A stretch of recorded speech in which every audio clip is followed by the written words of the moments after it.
And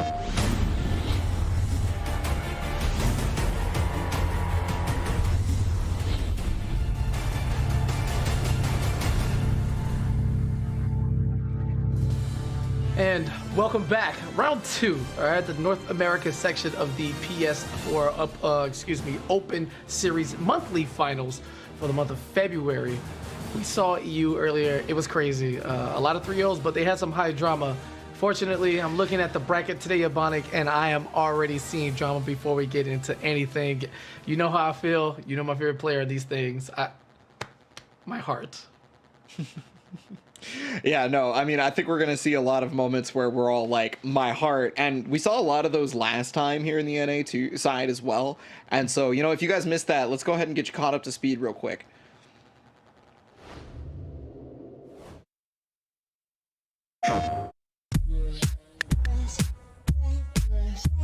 The NA monthly finals for January were intense with a very unexpected champion. But before we get ahead of ourselves, the day started off strong. Ryan V 100 versus Yoshimitsu 6. Ryan V was able to get one win in, but Yoshimitsu won the match.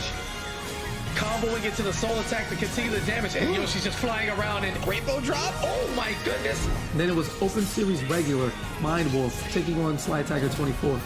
Unfortunately for Sly, they would be knocked down to the lower bracket in the quarterfinals, and Mind Wolf would advance on to the semifinals. Oh, see, there's that mid I was talking about. You sometimes just get mixed up.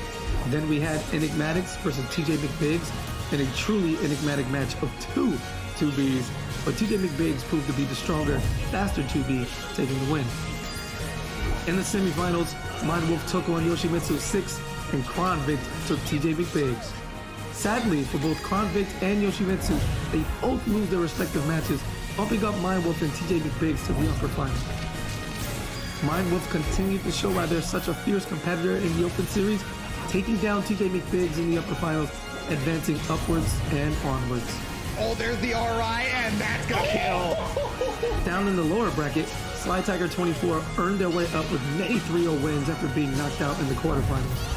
They had such amazing momentum, they managed to defeat both Yoshimitsu 6 and TJ McBiggs 3-2, earning their run back against Mind Wolf. In the grand final, Sly Tiger was ready for Mind Wolf. The momentum from their lower bracket run stayed tried and true as they were able to reset the bracket and defeat Mind Wolf the second time to claim the title of monthly champion for January in the Open Series. Oh, there's a whip that's gonna hit, and that's gonna do it! Sly Tiger!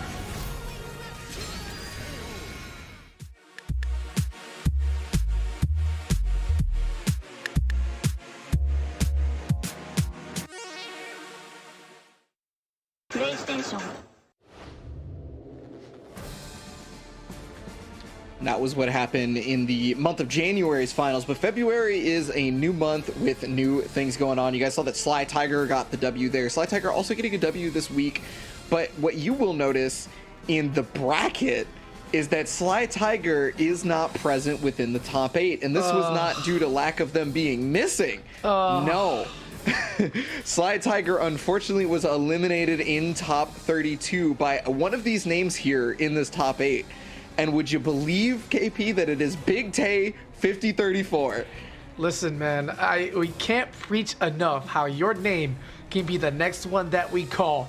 Sly Tiger not even allowed the luxury of defending the January title here. His path has been cut short. However, some familiar faces up there. Tale of 9, Florida boys. And then Mind Wolf up there.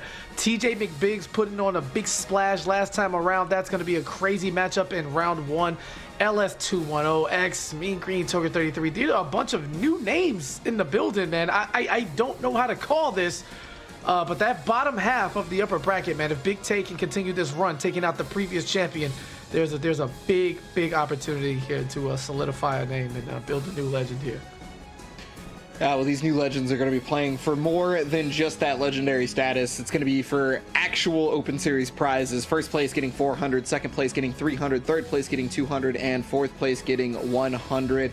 Every match you win past the fourth place qualifying match is going to be $100 more on the line. I wasn't ready. I wasn't ready, man. In between, I said, you know what? I'm not going to look at the NA bracket. I'm just going to mind my business. When it's showtime, we'll check it out. And then I look, and Sly Tiger's missing, so all eyes are definitely on Big Tay right now. Huge opportunity to show us what he's working with. We've got a bunch of character variety once again, as NA likes to do. And yeah, a couple of people, man. Tale of Nine sitting at the top of that bracket, looking very, very comfortable. And then forever, you know, me and my Wolf, it's just one of those things. I just got the mental connection is just all over the place. I'm just ready to see some more Soulcalibur action. But like the rest of them, you know, you too can be here in this space. All you got to do is sign up, baby. Compete.playstation.com. That's what I'd love to see. You joining here, taking the money, you know, getting a couple upsets under your belt, and then Ebonic and I getting to watch from the rafters as you put on a show for not only us, but all the viewers who decide to take some time out to check it out today. Yeah, no, I definitely was pretty surprised by the upset, and maybe we can see another set of upsets by whomever else wants to enter through compete.playstation.com. Remember, weekly qualifiers is how you have to get to one of these monthly finals broadcasts. Right. You have to go through the weekly qualifiers, and you can do so at compete.playstation.com. Completely free, comfort of your own home. And you could maybe be on this broadcast, and we could be losing it over the fact that you beat Sly Tiger or whomever else, right? Damn, bro. How you just going to make Sly Tiger the victim for all the upsets, bro? Don't do that. All right? It could be somebody else. You know, it's just one day at a time. Don't listen to anybody. We're going to get into this bracket soon enough. And before we do that, we'll have Tale of Nine coming up against Phantasma. JR23. Now, once again, alluding back to the signups, you don't necessarily have to win.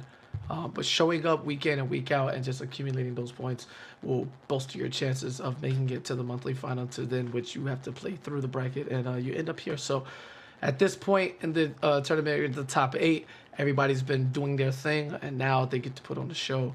Ready to see. No secrets here. Tale of Nine, we know we're about to see. You're about to see young Siggy. All right, it just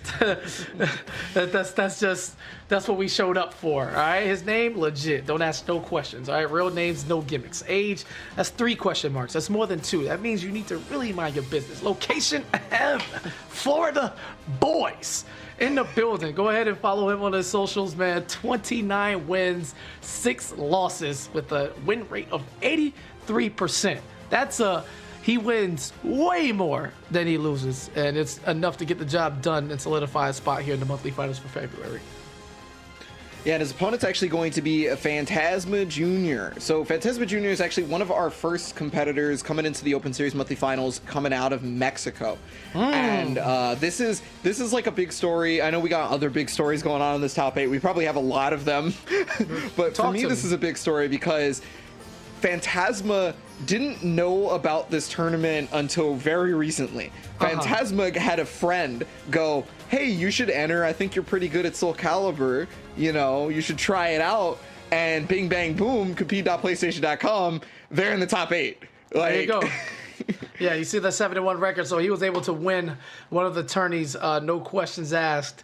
And then here he is playing for the money. It's really as real as you see it happen. So with that being said, I'm just going to take the experience here. It has nothing to do with the state in which he resides in. All right? I think Tale of Nine is going to come out swinging strong once again. His last performance definitely left a little bit more to be desired, as you wanted to see him close it out, but still very, very strong performance. And I don't see that stopping. It's great to have the first Mexican representation here on the broadcast, but you know, there's more time to be played. All right, it's an upper bracket match. I got Tale of Nine in this one. Surprise me. That's fair. And you know, you bring it up like surprise me. I am just so incredibly curious about seeing Phantasma Jr. because hey, look, I'm just not going to beat around the bush. I am unaware of this player. If they have entered other events, I've missed them. Right, that's on me. Is that Valdo for Tale of Nine? It absolutely is. So no Siggy, we're gonna put him in the back seat. What? We're just gonna get a little spooky right quick. Just keep your eyes on the hands. You know, you can't really block all of this because they may go here or here or here. I can't get into Mantis right now and stay in the shot, so we're not gonna even attempt that for the sake of Twitch and everybody else at home. All right, I don't want the Sony police knocking on my door. Anyway, Valdo things are about to happen. This is one of the characters where if you don't know what's going on, you can essentially kiss the set goodbye. So let's test the knowledge first, and then let's get into it. Game 1 of the NA Open Series monthly finals for February. Back turn, doesn't care. We're gonna get poked, stabbed, doesn't matter who it is. Sophie plays the way she plays against everyone. Yeah, you know, we talked about this in the EU side of things, actually. Sophie is a character who lends herself a lot to the game mechanics as he gets a blocker flow. Oh, okay. You know, she has stuff that's unique to her, of course, don't get me wrong, but when she beats you, a lot of the time, it's just straight up her using what's in the game for everyone else.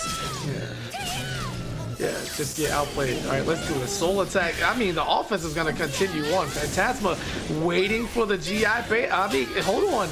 I don't know if there was a script, but whatever it is, Tale of Nine probably hasn't read it just yet, as Phantasma has controlled every second of this set thus far. It is early, a round and a half, but wait a minute. Okay, wait, never mind. Tale of Nine picked up the script. He said, hold on, bro. It's my turn.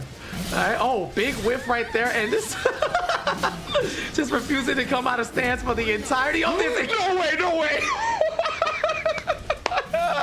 He just got himself on his own ring out. Oh my goodness. He rung himself out. Help, there's nothing in the notebook to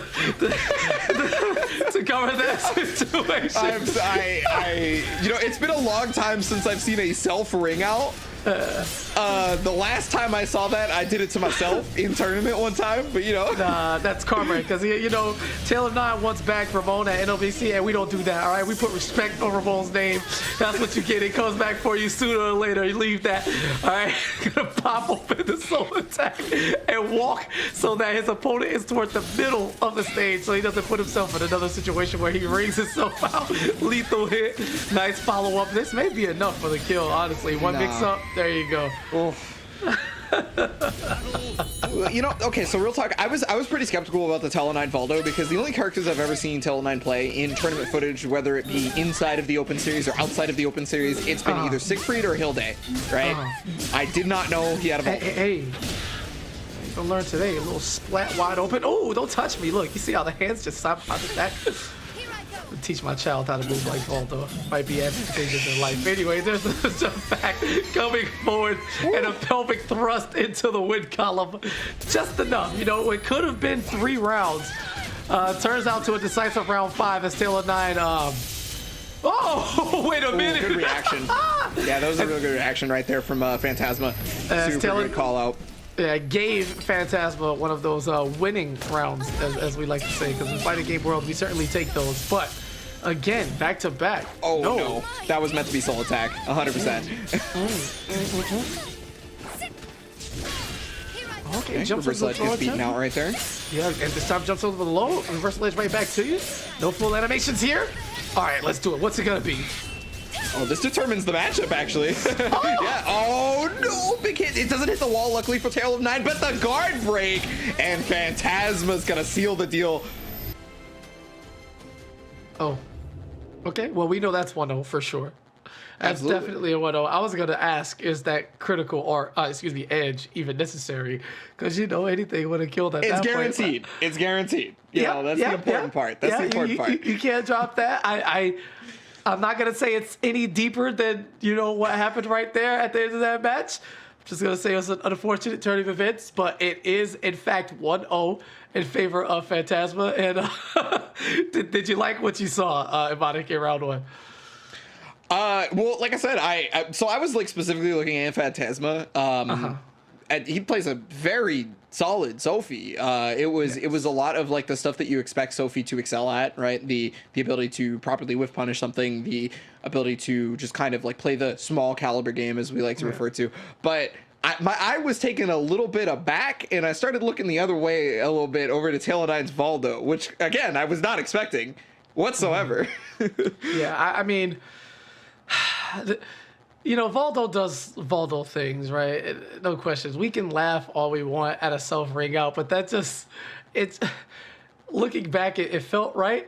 You know, like kind of like, okay, this is, you know, the keys to this car is exceptionally wild. You need a certain type of license to, you know, pilot this character at such a high level. You talked about it, this being your first time seeing Tale of Nine whip out a Valdo on any tournament stage, at least footage-wise. So, to the Open Series, yeah, that was definitely a ride early on, and I don't know. I don't think it was so bad to the point that he needs to switch characters. You know, I think the Valdo was fine. You take that the ring out. There was no way to call that, right? Because he was still working on a massive comeback at the time, and we can't really predict how that round would have played out. But I don't think you need to run back to your mains or whatever have you. I think the Valdo pick is fine. I mean, I guess if you want like the safety, switching the character, but yeah, the Valdo pick was actually putting in quite a bit of work, right? Like you're definitely right about that. I would not be upset if Tale of Nine stuck with the Valdo, especially considering that match basically came down to a single guard break that just so happened to happen because Phantasma was just made the right decision to close out the match. That's one thing that I feel like we always talk about EU being full of closers, but in North America, I don't see the closing out of the match happen nearly as frequently. And that's more so to speak of EU being able to close things out more so than North America not being able to close things out. So like having that ability is super important because you can be up an entire life bar, you can be on set point, and if you cannot make that final hit happen, if you cannot close out that matchup, it means absolutely nothing that you were ahead the entire time. Because they'll just take it from you.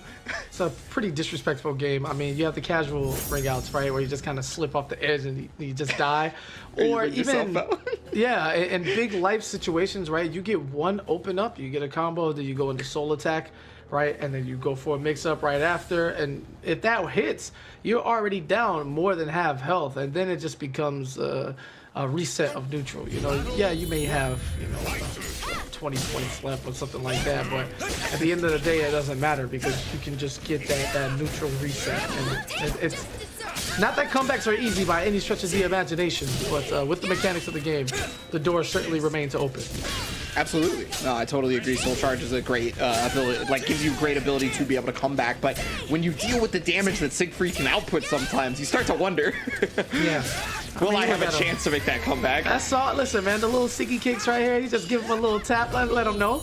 All right, big sword, you know what I'm saying, wielded by a big man. Going for the double high, and Phantasma's going to beat him to the punch there. A classic case of I pressed it first. Whoo! Too many highs. Gonna get the Angel Step A plus B, but yeah, unfortunately gonna get launched for the troubles.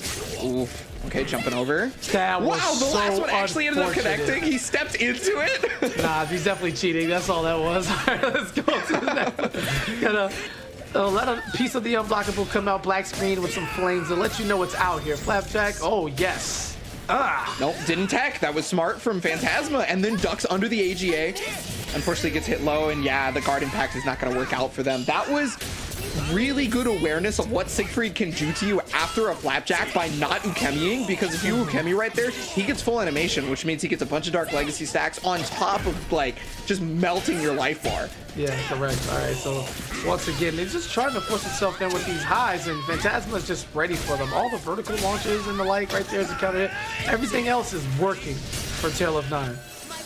Get some slowed down, a little bit of conditioning in. You see some more Siggy kicks coming through just to reset things. But right now it's going to deal with the power that is the Sophie Soul Charge. Man, we've seen her put in so much work in the Open Series. Absolutely. Regardless of especially in EU, right? Yeah, regardless of the but there's the flow from Tale of Nine taking the first game. I mean, listen, he didn't need to switch. He did so because he is his own man and looked like the right decision, right? So the victor goes to spoils, and if you win, you always made the right decision, right? It doesn't matter if you freak yourself out or if you mash a button on like plus 80. It doesn't matter. If it worked, you made the right decision. So tying it up at one game apiece. I want to see how Phantasma reacts, right? Young kid out here at 19 with the pressure of the stream and your first time here.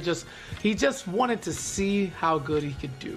Now, that sounds good right up until you make the big stage, and then it's like, you know what? Maybe I should just, I don't know, try to win. And at one game apiece, everything is still within grasp. Let's see the follow-up game now that he's been rocked with Tale of Nine's main character. Yeah, so Phantasma specifically noted that he has a lot of side characters. Yoshimitsu is one of them, which he picked. So I don't know if this is like a matchup thing, because like I said earlier, I'm not very well aware of Phantasma outside of like just right this moment, right? So I don't know if maybe like he has a training partner, or like in the scene of Mexico plays like Siegfried kind of deal, right? So if either of those are the case, is Yoshimitsu like the character he goes to when that shows up? I don't know, man. Right?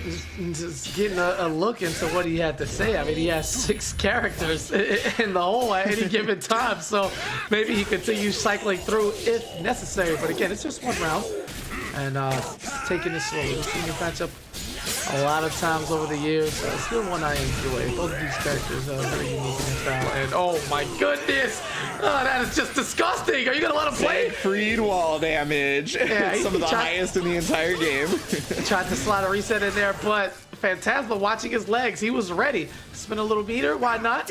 And very much in this match, trying to CE in between, but a bit too late. Gotta, get a little bit younger for those type of reactions. Yeah, I mean, okay, sometimes it'd be like that, right? Siegfried is definitely the type of character that kind of mixes you in those situations and doesn't allow you to play. But already jumping over the high. Give me these resources.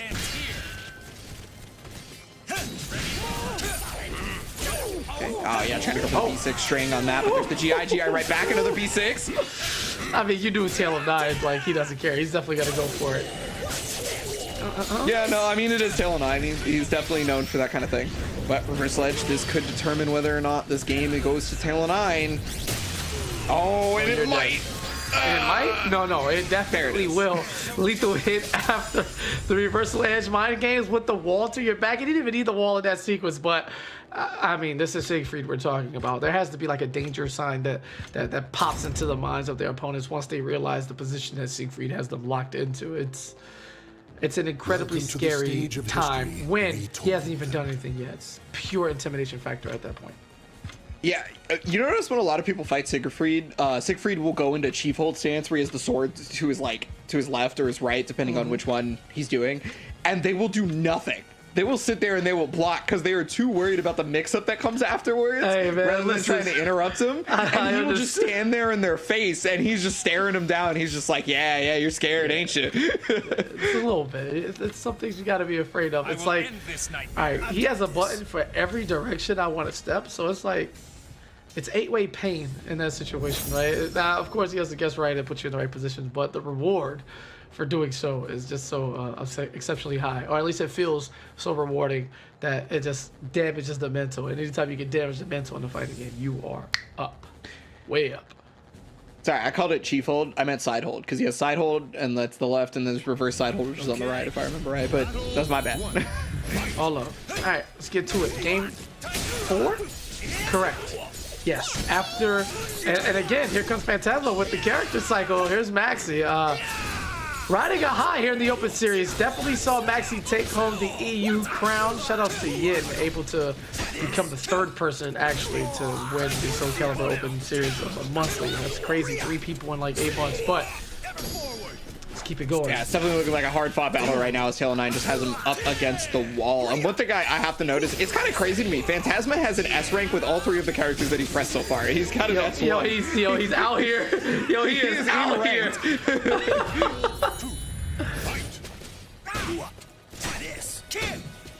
Yeah, open up with B6 right here. Yeah, Tail of Nine has been pretty much just like pulling most offensive control. Right now is the first time we've seen Phantasma actually start offensive pressure with Maxi so far, and then immediately Tail of Nine just kind of interrupts. See, he recognized like, okay, you went out of stance, I'm interrupting. Oh, he didn't step enough. Oh, it's super unfortunate when you don't step enough, so you actually still are in the vertical range. And I think the more unfortunate part of this is Phantasma, even with the 6 characters in the whole, quite feels comfortable with any of them here against Siegfried. I would think with that amount of characters you're familiar with, you would have everything covered. But Tail of Nine says, bring one, bring all. They can all get sliced down. Looking to close this out on a 3-game straight winning streak. Not even allowing a round here in the decisive one, but I don't want to call it too early. Oh, well, okay, so I mean, he's in Soul Charge, so he does have access to all the powered up stuff, and he is using it to a great effectiveness. Gotta watch that Dark Legacy, and it's gonna blow him right up. Mix up potential. Yeah, and there's that situation, right? You're stuck in side hold and you just wait. He goes into chief hold and then just immediately goes for the break attack. But Phantasma, not worried about it at all. Okay, showing signs of life here. Let's see if that can only be attributed to the meter gain he had, as he doesn't have it going here into round 4. But wait a minute. 7 stars active. Now Maxi is fully charged up and ready to go. And all these points. Wow, that is one of the rare times that I have seen 3A4 completely whiff. Dark Legacy gonna get active though. Scoop. Trying to figure out everything. Oh my god, still very much in this. Can't take another big hit from Siegfried. It's gonna be curtains. Soul charges up. Chip. This is gonna take him down. Oh my goodness. Anything will kill now. Oh my god, that's like, was that like max distance on that grab?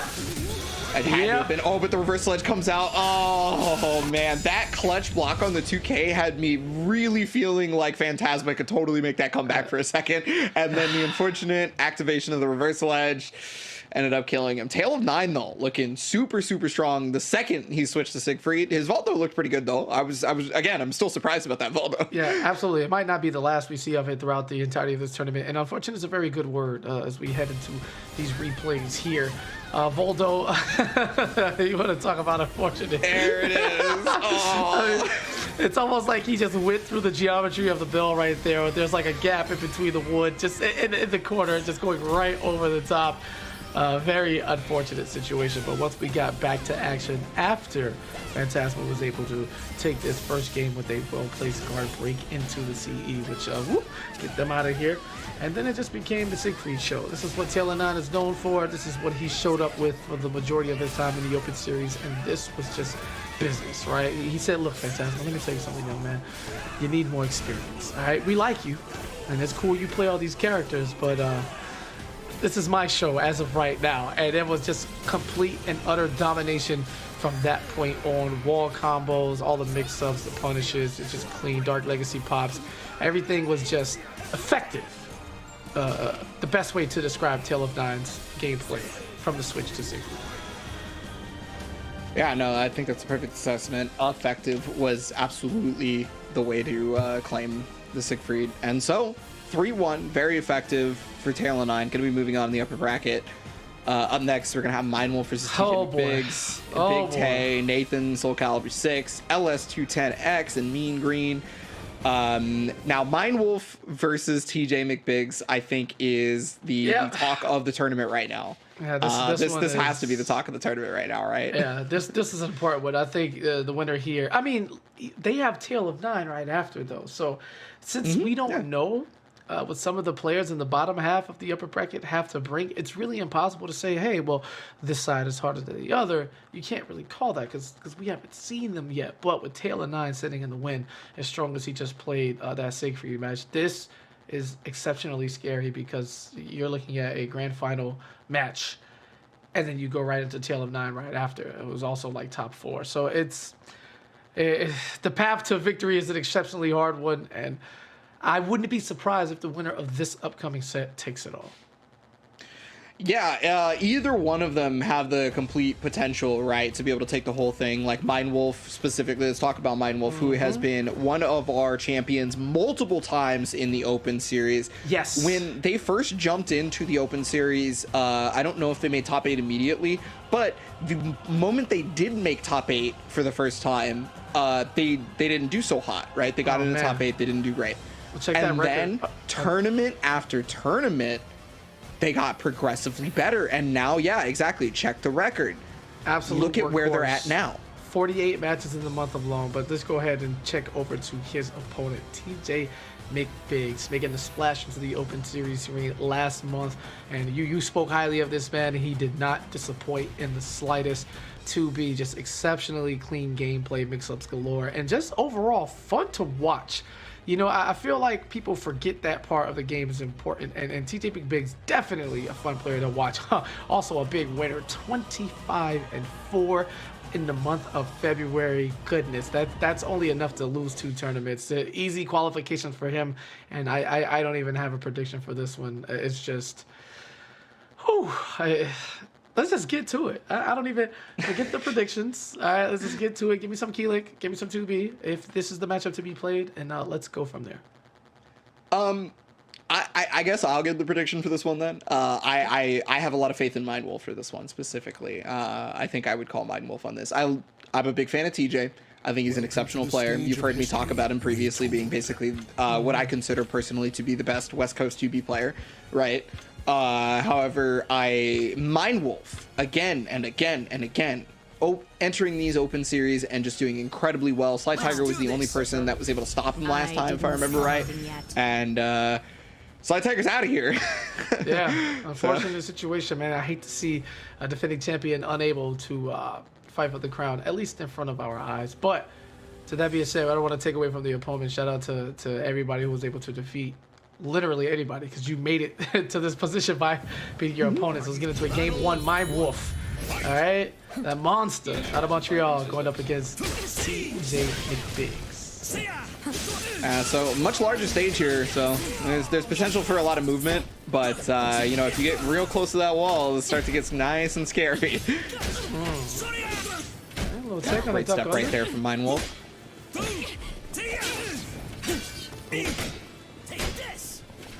Okay, a lot of good defense here, right? When you play it safe across the wall, watch your legs, get up out of there. Seconds want anything to do with that. Don't step, come back. Oh my goodness. No. I heard enough, 3.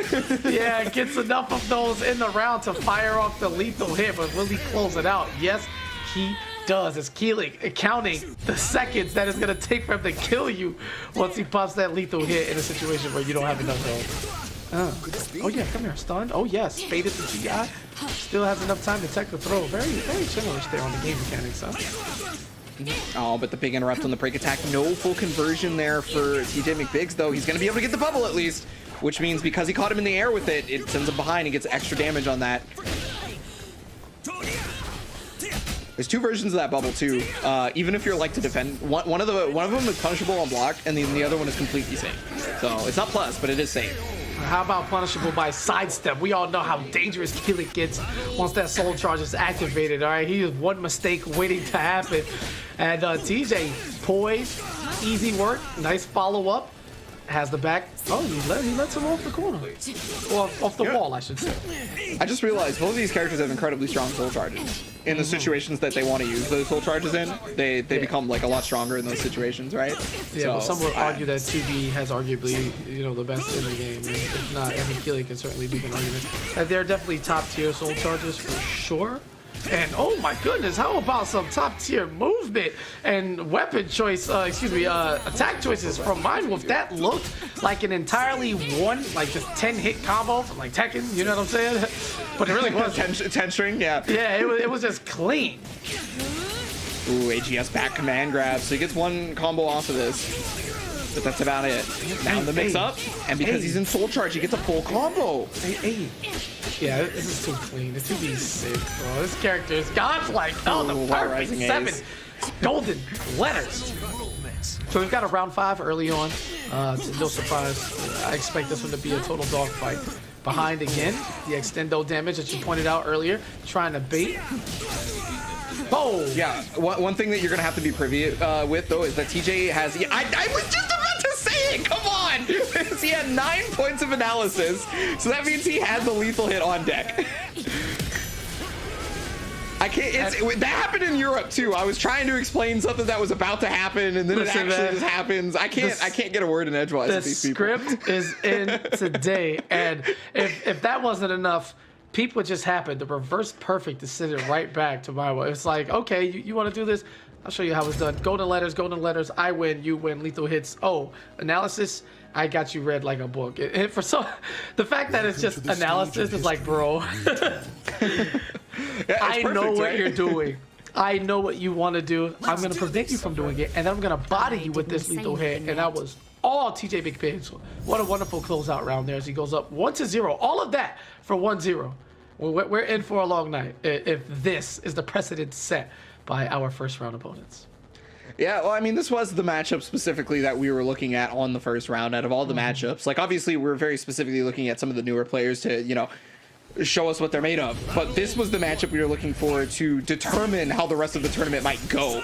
Because these are 2 of the stronger people in the bracket along with Tail of 9, right?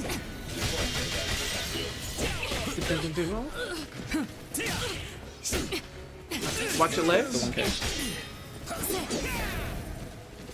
Oh, interesting. Yeah, so he tried to be able to get away from the aggression shift with that. And I mean, he did a good job for just a moment there, but now TJ McBig's got him up against the wall and trying to stop him from moving.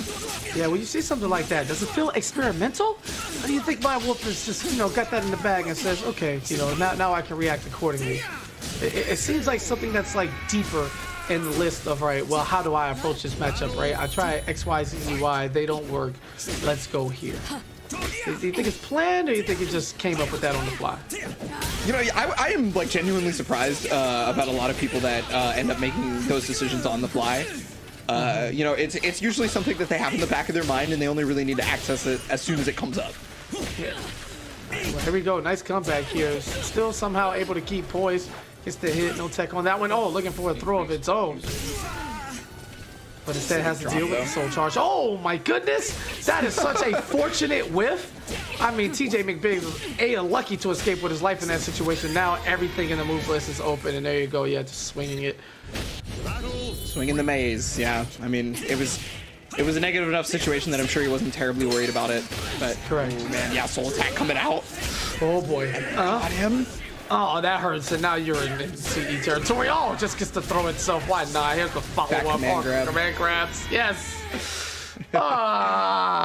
And that's one of the reasons why his soul charge is considered to be real strong. Is the second he gets those situations that you know are very favorable to him. You know, when he knocks you down with soul attack and just forces the restand, he gets a lot of mileage out of that. How about a lot of damage right there for that one pickup? Oh, with the swim kick, no free escape for you today. You take your pole vault and you come down here and face me like a man. AGI's right back at you, though. Oh, no. Backturn K has reared its ugly head. Backturn K has reared its ugly head again. Did you think it was going away anytime soon? And you know exactly what's going to come after that if it whiffed or if he stepped behind. Backturn K back to back in my Wolf with a quick answer. All right, look, anything you can do. I'm not gonna say I can do it better, but I can do it too, and that is 1-to-1. Again, this is my match to keep your eye on. I think this one, winner of this, is likely gonna take it all. And it doesn't mean they're gonna get through in winners though. They still have to go through tail of 9, and they can easily get bopped just as quick as they, you know, advanced. But we love some good back and forth. We love some good back and forth, which we're kind of used to it when it comes to the NA side of things.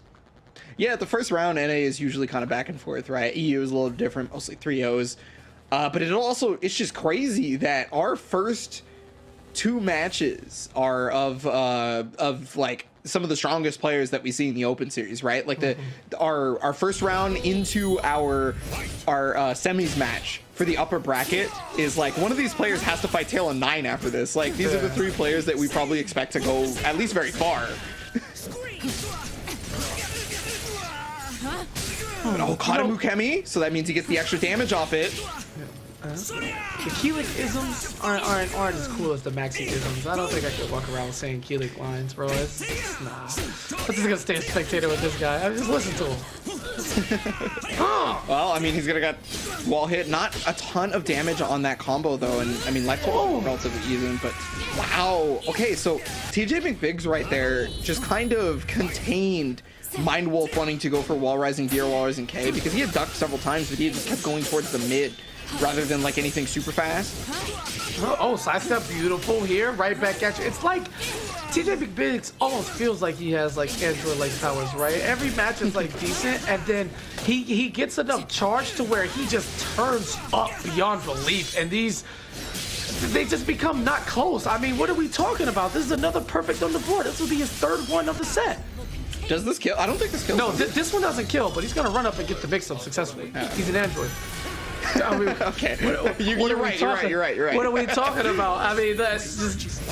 It just feels like he has a meter of his humanity just working and forces we cannot see, and then he just turns up. Oh my God, beautiful spacing plan, throws so much damage right there. Yeah, super good aggression shift cancel into the K. I think that was the proper decision right there. He's going to be able to get the big hit. No Ukemi from Mind Wolf like last time. I think he knows that he would die if that happened. There's a lot of meter on deck here. I would hope so, because he was working on his 4th perfect round right there. Oh, a little ambitious. Nice. The feint with the duck to try to get Mindwolf out of position, and so he did. Tapped him with the mid above his head, and right back, the momentum, snatching it away. I'm telling you, this man's a cyborg. He's just like, okay, oh, it's time. All right, now it's loaded. Unleash. And then near back-to-back perfect rounds again for TJ McBiggs. It's super impressive. Was that intentional? Where you said near back-to-back and it's 2B? You're not supposed to call it out. You know, I'm sorry. I had to check. It's supposed to, you know, we've been doing this for a while. You know this. All right? All right, well, we are 2-1. Let's do this. We expected this to go to distance, so I do wonder if if this game then just goes to Mindwolf because of that, you know, the back and forth classic, right? I mean, it can be unless TJ turns it on again, because at their best right now, from what we've seen thus far, TJ's best is just a step above Mindwolf. It's he doesn't allow any cracks in his armor at all, right? It's full offense, full defense. It's like, you know, certain games at the end they give you ratings for like offense, defense, whatever. TJ McBiggs would be SSS on every stat for every game that he wins. It's insane. Yeah, well, oh wow, one of the first times I've seen the unblockable actually connect. Normally when Keyleth players are doing that, they're not trying to go for the unblockable, right? They're just trying to get out of dodge. But Mindwolf just never let go of the gas. Complete pedal all the way down to the metal. Oh, I guess this is a speed run now. Mindwolf not really fond of what happened in game 2 here, picking up exactly where he left off. We saw the first round end with 46 seconds on the clock, and can't beat his PP this time, but 44 is going to be good as a perfect right back at you. He said, wait a minute, KP. Now, you said triple S rankings for everything TJ is doing. Well, let me show you what my best rounds look like. And I got to say, I am impressed. Yeah, no, I mean, Mindwolf is literally just running away with this. This is one of the faster games, and he has caught just about every roll that TJ McBiggs has gone to with the Shura dance so far. He's going to stop that aggression shift immediately. Yeah, no dancing out here. No dancing in the castle at all. You know what's about to happen. Yeah. What? I'm sorry. Yeah, he's ready. Oh, come here, sit down. Not quite. Goes under instead. I think that he can grab her in the air, but not from that position. Just gonna block. Oh my God, this is a lot to deal with. And Mindwolf, who was seemingly dominating this for 3 straight rounds, is able to get the scoop up, follow. Oh, nice. Oh, no follow up. Yeah, luckily he was able to attack on that one, but the RE came out, and wow, what a change up. Was it me, or did that RE seem like super late? I didn't even notice it starting up, but that's the beauty. I guess there was a lot of anime and stuff going on in the middle to the point where I couldn't even catch the red flash right there. But luckily, I'm just in the booth, and Mindwolf, who's on the playing side, knew good and well exactly what he was doing. And he says the back and forth special, right? 2-2. The classic. Didn't quite go in the order that we expected, but here we are. Mindwolf on the ropes already. Even though TJ McBiggs did make a huge showing, Mindwolf's been here and done this longer. So I feel like this would be like a little mini upset just for the sake of using the word. But, man, let's just strap in, man. Let me just strap in for game 5. Stretch these legs out right quick and get comfortable. Go ahead. Do you consider this a small stage? This one right here. It's the underground one with the walls that move in the water and stuff. It's like a step up above small. It's like low mid.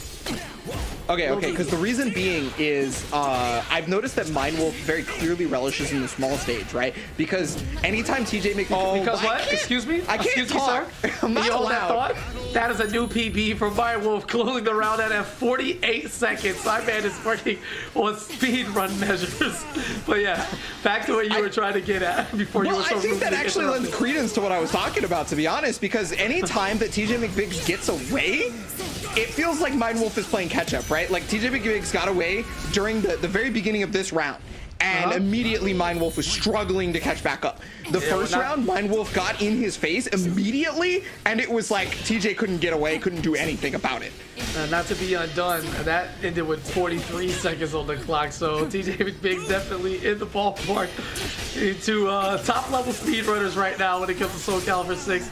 They are just kind of filleting each other with relative ease once they get the ball rolling. I like the attempt right there from TJ McBiggs. Tried to use the fisherman stance to be able to catch him out of the pole jump, but unfortunately it was just too slow. All right, little Oh, dodge wow, there. got around the back turn K. I'm surprised. Let's see if he can get around anything else. Back to the wall, and My Wolf is super confident, standing here, dealing with the mix-ups, knowing he is in trouble of a ring-out situation, text to throw, and oh my goodness, the defense, it's not enough. Everyone gets opened up eventually. One more hit, and that is it. TJ McBiggs going up 2 rounds to 1. Man, listen, time is running out. What's My Wolf gonna do? Winner's life on the line here, and a bad start. Yeah, it's real rare that you see the 6B plus K from 2B just like actually connect raw. But you know, normally people do that as a way to punish like reversal edge or any sort of big whiff. Oh, wait a Just hit by minute. itself, and oh, she was just above the soul charge activation.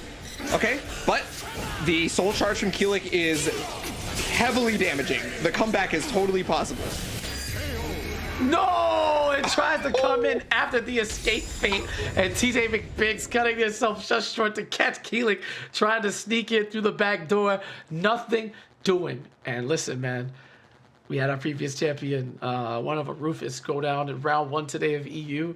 And now we've got My Wolf going down in round 1 as well. Even though Sly Tiger took the title, he's the remaining champion who's still in the bracket. So as far as I'm concerned, he's defending the honor of last time being in the top 8 of the monthly series. It's just, the script is out, bro. That's just what it is. I don't know what today is, but it is just such a different day. Like, the open series is evolving left and right from what I can tell, because there has been so many outcomes that we have not expected, which is really, you know, odd, because usually we're pretty, I would say that we're pretty on the money on figuring out like what's going down, and our previous champions are usually pretty good at continuously being that kind of champion. But people are getting better. People are challenging what would normally be the kings and queens of the realms, if you will, and they're not going to take it anymore, kind of deal.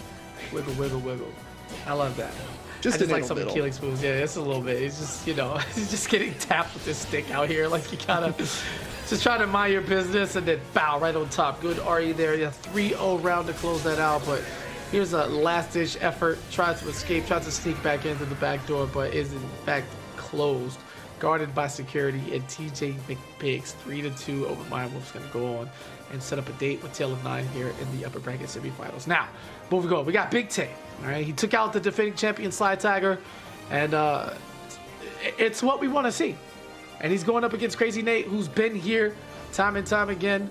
And this is another one. This is one of those sleeper matches, right, where you don't really know what's going on. You just kind of chill and sit back and watch, enjoy the show. They made it here, so clearly they're talented players. But how good? I'm really excited to see what Big Tay is going to bring to the table, and whether or not Crazy Nate can stop his momentum.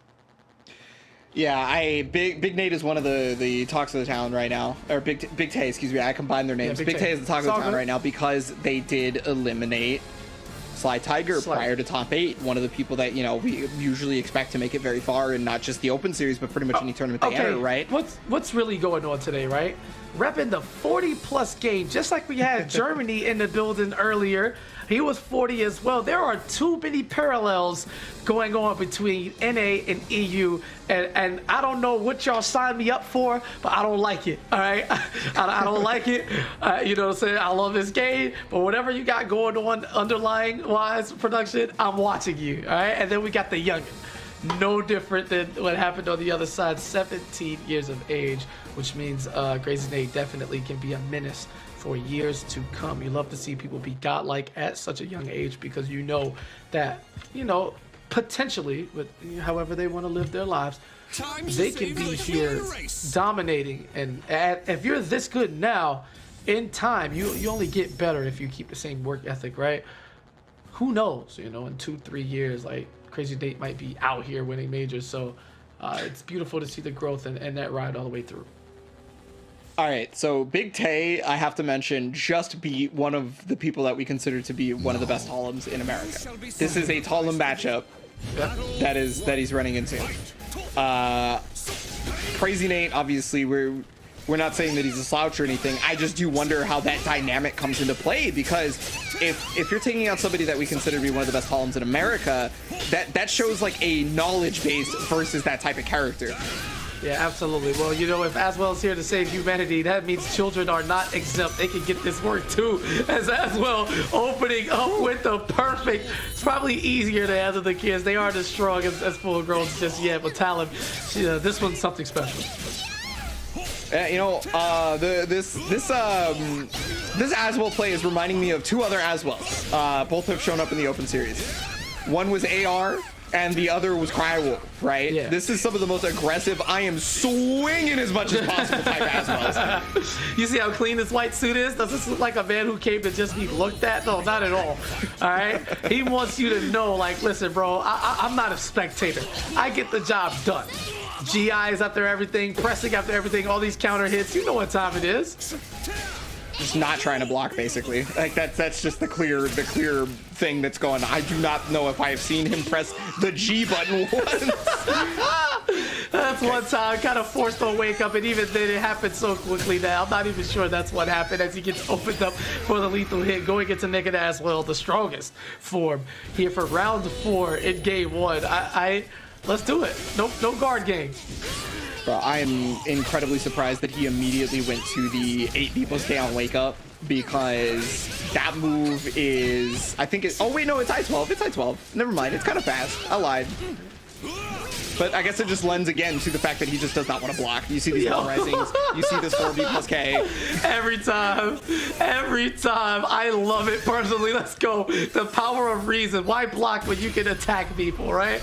That's reason enough for Aswell. We ride spinners, baby. They don't stop. No. Neither does the offense. Press. Oh, looking for the jump attack in that one. Rolling around. You know the guard wasn't coming.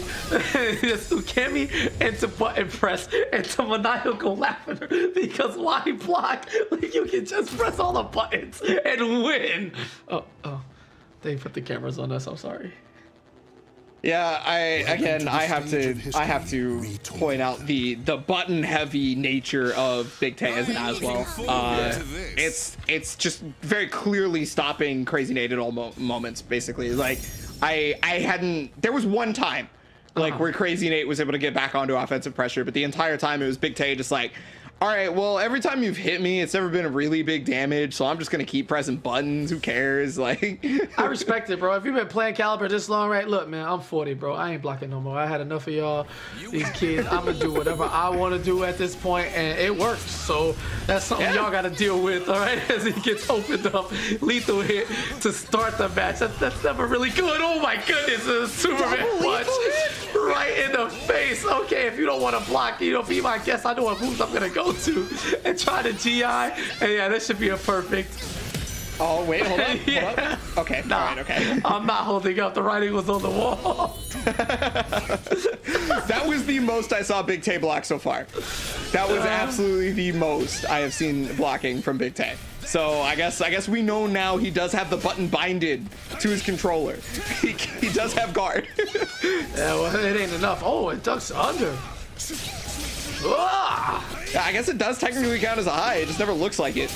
Yeah, absolutely. Well, guess what? That doesn't look like a block button to me. It just looks like Big Tay took a round off, right? Got smoked by those lethal hits back to back. It makes sense, right? It's pretty hard to come back after that. Explosive damage bursts. But, right back in business now as well. Oh, okay, you're showing off now. All right, Crazy Nate. Slow down there, bud. Yeah, I was about to commend Crazy Nate's ability to contain Big Tay at the very first round, but it looks like, Big Tay found a way to just stop the containment so far. We're teleporting, it's attacks every time. Okay, wow, the jump over on the Muscle Buster. Reversal Edge comes out. There's the RI, super smart decision right there. That got him out of dodge. Yeah, I mean, did you think he was going to press a button after his roll? No chance. Oh, a nice whip punish there. Watch your legs. Looking for the mix-up. And is that a punish? No! Yeah, I was going to say, I couldn't tell which move it was, but if it was spear, almost all of the spear moves, if not all of the spear moves, have auto guard impacts on them. Yeah. So the critical edge is just a regular attack. It is not a break attack. Oh, that had to have been an input error, because he could have got a lot more damage off that. I don't know, man. I think he's kind of just pressing it. I think these are all meticulously planned. And by planned, I mean thought of the frame they come out. Ooh, big whiff. But I don't know if that's gonna deter Big Tay. You have to punish harder than that when he whiffs. Otherwise, he's just gonna keep going. I think it's impossible to deter him. Straight up. Like, he's just gonna press. He's gonna live and die by the buttons he chooses. You know, there's the one thing he won't die to, and that's guarding. Hop in, watch the ankles, tap the toes, dunk on her for good measure. Oh, and another muscle buster just in case she wasn't dead the second time. That is now 2 games for Big Tay. And you know what? I'm starting to see how such an overwhelming presence could shake up the tide of what people are used to, right? There are no turns here. There's no data to be collected. Like, my man is straight up, I'm doing the thing. That's it. You better stop me, otherwise it's coming. You know, coming to my world, this is how we're playing, and there is no change to the rules. That is it. So, I don't know. I don't know how you're supposed to deal. No, I mean, like, I think it's good. Like, I know so many people who are... Yeah, right? Like, I know so many people who would sit down and look at this and be like, I can't believe this person is just hitting as many buttons as possible. But it's like, all right, so this Tay beat Sly Tiger. He is currently 2 up right now. He is looking real strong. And this is very clearly a strong option for Big Tay. If it's not like oh, you know, people don't know how to figure it out, stop Big Tay from doing it, then it's Big Tay has cultivated this play style into the strongest he possibly can and has just made it so incredible.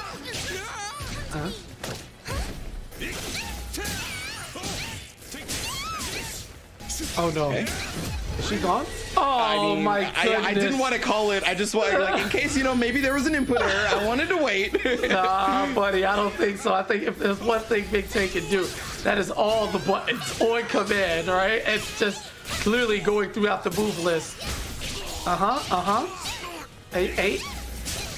Yeah, and see, Crazy Nate had a good sequence there. As soon as he tried to do something more traditional, right? It's like, all right, all of this just hit. He has to try to block soon, right? So let me slip this throw in there. No. It's just not happening that way, all right? You got to throw the CE out eventually. That's how you get rid of a madman. You whiff punish, right? And that's a perfectly timed CE to try to slow momentum down, because this pace is so fast. I don't think we've seen anybody playing at this pace yet. Yeah, no, I mean, this is like I said, I feel like it's very reminiscent of the way AR and Crywolf play. In terms of as well players, and you know, it's just holding as far forward on the gas as possible, but you actually do see a small amount of restraint sometimes, right? Yeah, not here. Not at all. Restraint is not in the new vocabulary of humanity. Alright? No punish on the reverse ledge whiff. I hope that doesn't come back to haunt Crazy Nate. But right now he's got them mix up. Okay. One more. Does this get the ring out? No. This will not matter. It will not matter. It will just kill instead the old-fashioned way by depleting a health bar. Alright, battle number 4. Tried the CE or soul attack, excuse me. Got stuffed out of the startup. Right back at you. How's this for this is what I wanted to commend Nate on the first game, or excuse me, the first round of the second game, was the ability to contain Big Tay from wanting to always be pressing buttons to wanting to step and to never have to block forcibly. And so, like, he's just catching him left and right for that. This is kind of how you counter that play style, is you know they're gonna press buttons on wake up, right? So you just make sure that you time your attacks as well as possible on their wake up if you can.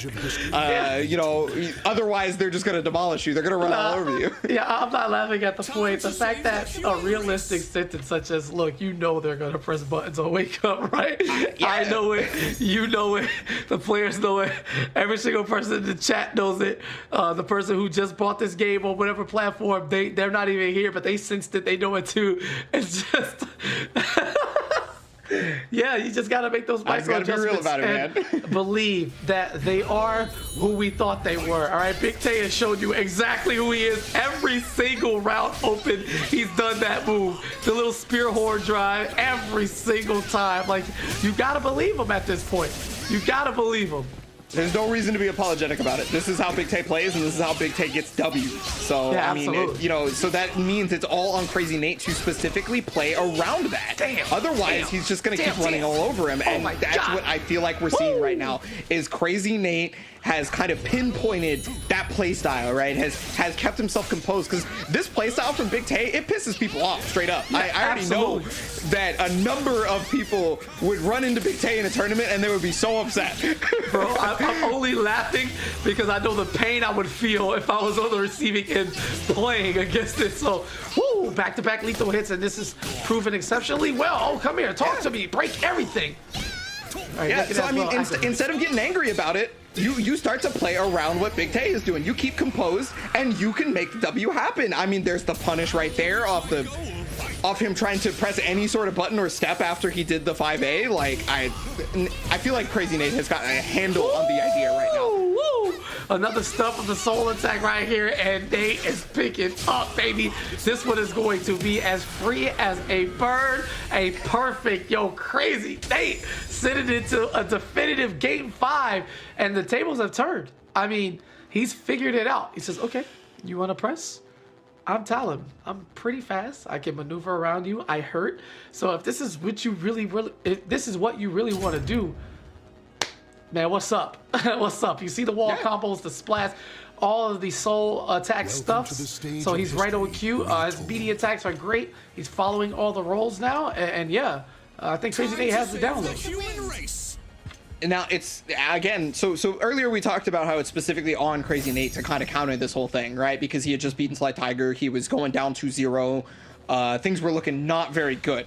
Ooh. Now it's all on the side of Big Tay to figure out, okay, well, my game plan that was so strong before is having a little bit of trouble right now. What do I do? You know, and I can't believe I'm saying this, but you may have to block, my friend. You might actually have to do that.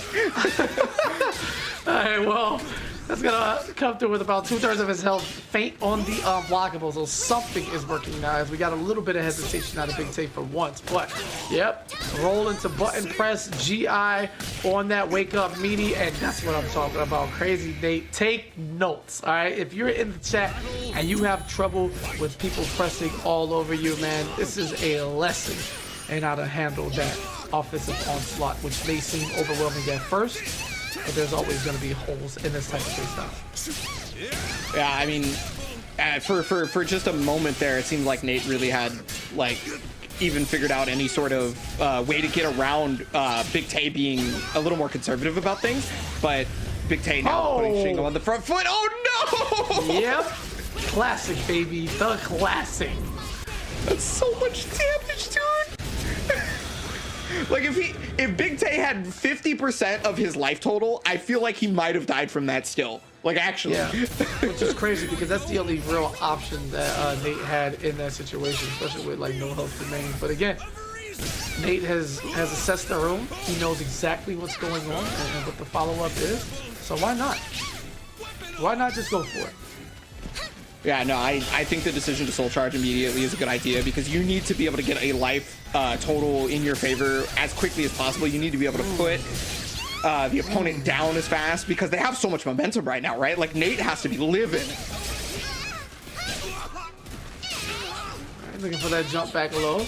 Saw it a couple times in some round closeouts earlier in the day. We're getting into it, but not too much there, as his exit was pretty early. But wait a minute, Big Tay trying to come back and make it as dramatic as possible. Yeah, I mean, Big Tay set that up from a couple plays ago, because he had already gone into spear stance by poking him out with the break attack, and so then he set up the 1A from the spacing, and it was just a smart play all around because he got faster. Is he going over the top? Did that catch him before he got above it? No. No. As well, ever the athlete, avoiding the range of that full animation. But I mean, this is Talon and Soul Charge. It still hurts. Back turn. Oh, and called out. Okay, mix up. Just out of range. Nice follow-up. Didn't get the continuation. Needs one hit. Chase down in the wind cannon. Pop off with the backflip. Just like that on the spacing. Crazy Nate. No game five. No last round here. I don't want to see it. Just in the nick of time. The one move that had not been used yet. For the perfect time available. A little cartwheel. Bow. We'll send you down to the lower bracket, man. Have some fun mashing down there.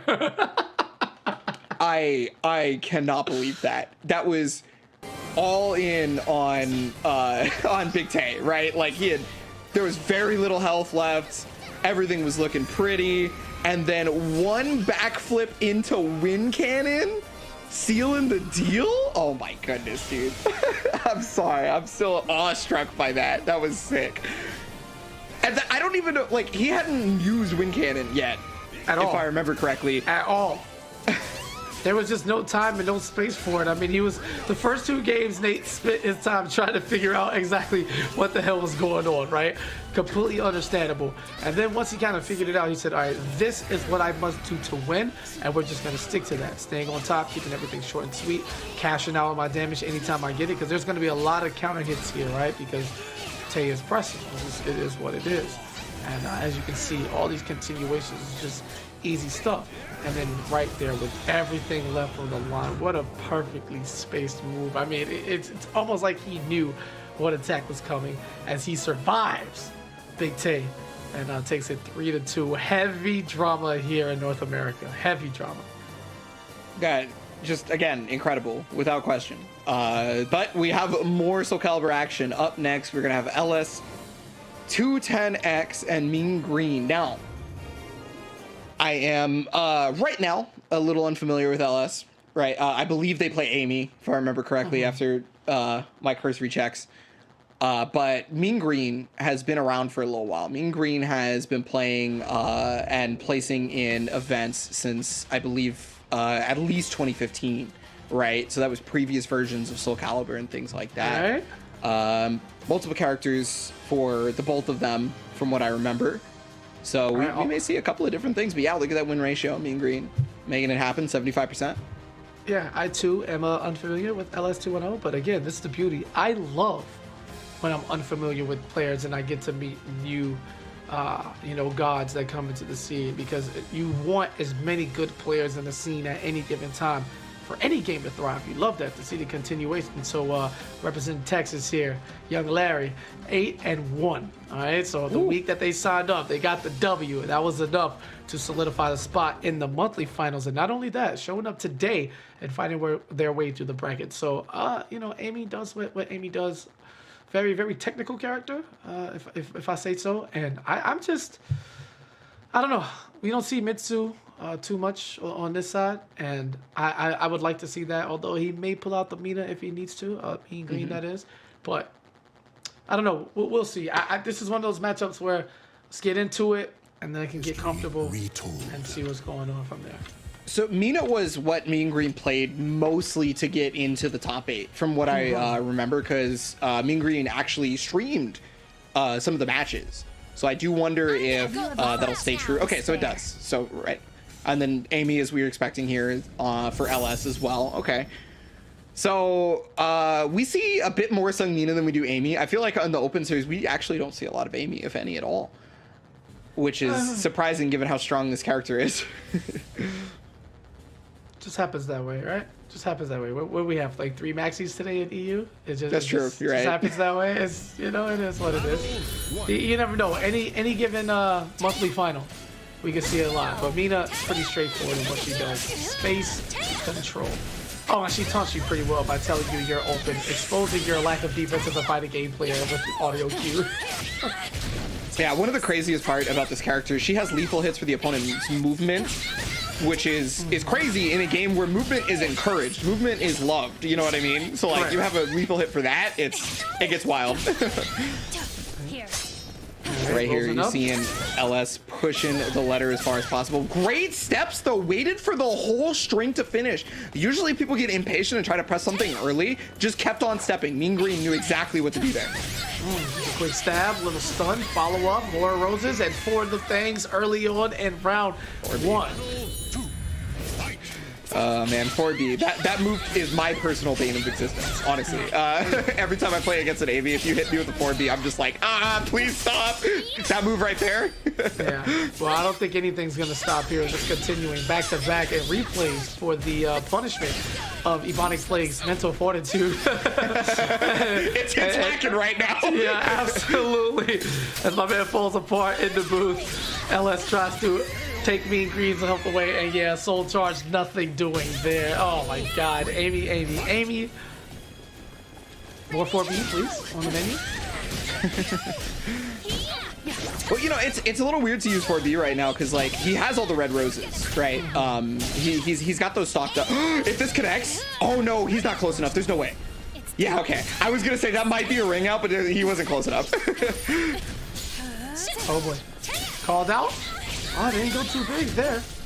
Left the door open, and that was just so much damage. Soul charge, such a enabling mechanic for every character. Yeah, I mean, some are obviously better than others. We can be real about that, but I mean, yeah, such is life. You know, something has to be the best. It is what it is. Ooh, and a trade. Very fortunate situation, but that time off the stun. Nice follow-up. Watch the toes. Reversal edge. Not enough to step, but takes the guard instead. Pops meter of her own and just a stab to the face. Don't come in here yet. oh wow, that was heavy control right there from LS. Super strong play. I mean, you know, busting out the 4B as much as possible, right? Just at least before all the red roses came in, and then once the red roses came in, you get extra damage off 4B if it connects. It's super good that way.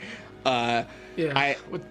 Welcome Yeah, to it's the crazy because stage they of had all history. 4 red roses after the first round, so it's like, all right, we're just chilling. We got these. That's usually the Amy player dream, right? Is to just try and get as many 4 red roses as quickly as possible, because then you can jump into white roses whenever you want to, right? And the red roses are usually more offensive, whereas the white roses are considered to be a little bit more defensive in what they give you, right? Like you get more stuff from auto GIs and things like that, which Amy has plentiful amounts of because she has parries that she can do by pressing B and K at the same time, depending on, you know, which direction she presses. It parries that particular attack. White roses are great for that. Red roses, on the other hand, are just out here doing damage. Amy certainly hurts in specific spaces. Now we got Mitsu. There's a switch early on after one match. Just not happy with the way that one finished out, and slow it down, I guess. You know, the master of let's play some newts, right? Dang. Ooh, okay. Yeah, gets the full hit grab, which means he gets a Shura Blade. That was one of the more recent buffs for Mitsurugi, which I feel like that was a great change to the character. He needed it. Okay. Reverse ledge on deck. Oh, we'll cut there. Try to get a little bit more with the best throw, but it's not going to work. Come here, stay in this corner. More stun, slice, slice. Oh, and just wake up, launch. Lethal is going to dunk on her and a front flip for the style points. That's a solid 8 out of 10. Nah, I'm going to give it a 9 because his arms are on fire. I give it a 10. I give it a 10 simply because it was optimal. Not only was his arms on fire, but it was also optimal. Oh, come here. Okay, go ahead and get that rose. So now he's at 2 white, 4. Yeah, when she gets all the red and all the white roses, she has a purple state with them combined, which means she just becomes one of the strongest like characters that have ever existed. Ever existed, straight up, it's just extra strong. I'm just being real, man. The purple rose Amy just has access to some stuff that I didn't even think possible in Soulcalibur. Battle 3. Fight. Well, on the mission to acquire said purple state, you might just end up getting the W as is, but it's going to be heartfelt. Nice duck under. A bit scared, but going to get the toe tap. Just a little stabby stab. Watch the big toe specifically. That's the one we're going for. Pop. Oh man, that 4A has just been working out so well for LS. He's been getting so much mileage, but there's the command grab off of the AMS transition, which gives him purple roses. He now has access to resist impacts without having to spend any meter. He can just do them for free. Fair and balanced. See, let's sit down, be humble. Oh my goodness, just back to back. Where did your health go? Yeah, that is the second time Mean Green has gotten that in sequence. This game in particular, he got it twice in the last round, and same here. Okay, soul attack.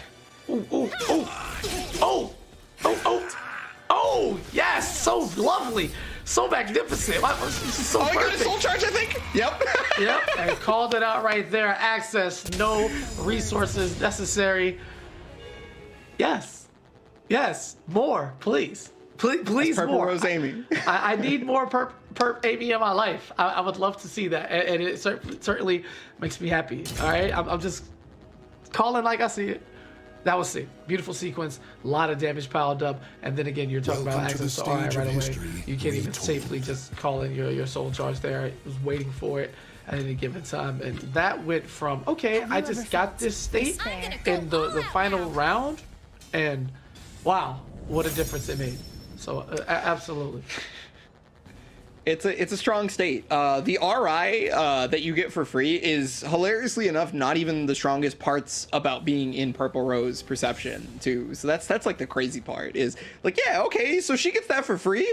Oh, but that's not the best thing she gets. Okay, all right, okay, yeah, that seems fine. All right, well, I might have a small chip on my shoulder. That's okay, nothing wrong there. Gonna go back to some Mina. After game 2, Mean Green not able to really commit to which character they wanted to use. I don't think any of them were too bad, but I guess they just feel a bit more comfortable being stuck with Mina for a potential 3 games as would be necessary to complete this comeback. And 3 white roses make it 4 in the first round. Ebonic, Mean Green's in trouble here. You know, I'm pretty used to somebody getting 4 red roses in the first round if they're dominating, but 4 white roses is an interesting choice. I guess that just kind of came up as they were pressing buttons. It's just they could only transition into white rose, so they did it. Oh, that's really important right there because that puts them in 1 mix-up range. Yeah, that back throw actually mattered a ton for Mean Green. Yeah, it could be another thing though because he's been getting his red roses so easily. He says, okay, this will, you know, I'll find these, no big deal. So now that the harder part is done, let's focus up on just out of range. Beautiful bait there for Mean Green, knowing that he can just throw that out for free. But Amy not able to challenge it quite yet. Toe stab, come here, slice, slice. Oh my God, lethal hit. It's gonna be more roses added up. Oh my good. Oh, it hurts. Oh, make it stop. Please make it stop. And all of the roses active after that whole sequence. We are 2 rounds in, and Purple Rose Amy lives. There you go. You just talk. Well, lethal hit now on deck here. Oh, and he just uses immediately. Damn. Wow. Okay. Fearless. 2 rounds for Mean Green, looking a lot better than before. Like, despite the fact that LS got to Purple Rose, I know we're in a lethal hit right now, but despite that fact that Purple Rose was gained kind of quickly, it not seeming to matter too much for Mean Green. See, this is all stuff she could do without Purple Rose right now. So, dunk on him. Nah, Dunk on him. Nah, we're gonna press eventually. You know, you dunk on somebody a few times. The next time you go up, they're just straight up gonna foul you. That's just how it works. So, oh my goodness, big opportunity Got the here. lethal hit again. Nice hot step. Called it out. Knew exactly what time it was. Staying alive to survive another round. Looking to close this out 3 straight.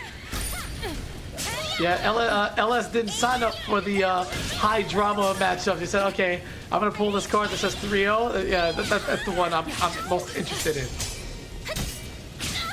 Well, Foray surprisingly not putting in work that time, but gets the just frame on that. Okay, 4B, that's not punishable.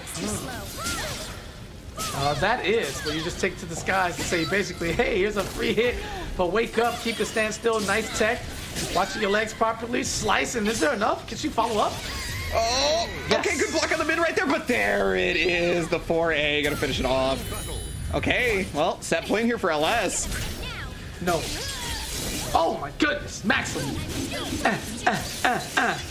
Fire up the tornado, baby. This is a good start. Still has another bar of meter ready. Yeah, I think that's a big point actually, is because he has the same amount of bar basically as LS. He can continuously push that if he needs to, which I mean he's definitely going to need to as LS. He's got the offensive pressure going, and he has caught him on wake up almost every single time. Mean Green has been pressing buttons almost as much as Big Tay. Woo! Right there on the wake up, baby. Absolutely gone. Look at it from the other side, baby. Upside down twirl and a purple piercer right through the heart of Mean Green's upper bracket tournament life as he falls to LS 210-3-0. Unfortunately, going to fall down. Went up the first 2 rounds, wasn't able to close it out. Those purple roses coming in handy. And Amy, just I love her. She's such a great character to watch. I said that out loud. Yes, I did. And I don't feel bad about it. Ooh, I'm growing. I'm evolving as a man. All right, go ahead. If I'm to be honest, she has like a lot of cool stuff about her. Just the way her character design works, I think that's super cool, legitimately. But yeah, you guys are gonna check these replays. At first, it legitimately looked really difficult for Mean Green Toker up until the very end right there. where the adjustments were getting made, right? And LS decided to go for the White Rose route, which was a bit interesting. It wasn't working out for the first 2 rounds, but the second he got that Purple Rose, it ended up being just fine, right? And I have to call back to what KP said. I feel like specifically that LS wanted to go for White Rose first because they knew that they could get the red roses at any point in time because they had been getting them so quick, right?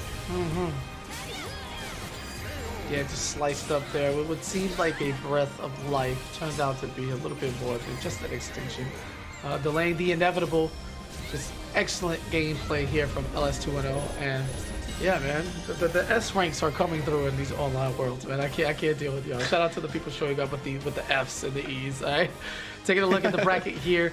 Update from the loser side of things: Mind Wolf staying alive, gonna take a 3-1 over Phantasma. It's gonna be the end of his young tournament life. But thank you so much for showing up, showing out, and I hope to see you again in further monthly finals. All right, Mean Green's gonna fall down to face Big Tay, and that's what I wish I could tune into, but we'll have updates for you on that one shortly. All right, Tale of 9, TJ McBiggs. You already know what time it is. It's going to get feisty, to say the least. I think Tale of 9 and McBiggs is going to be another hugely offensive matchup.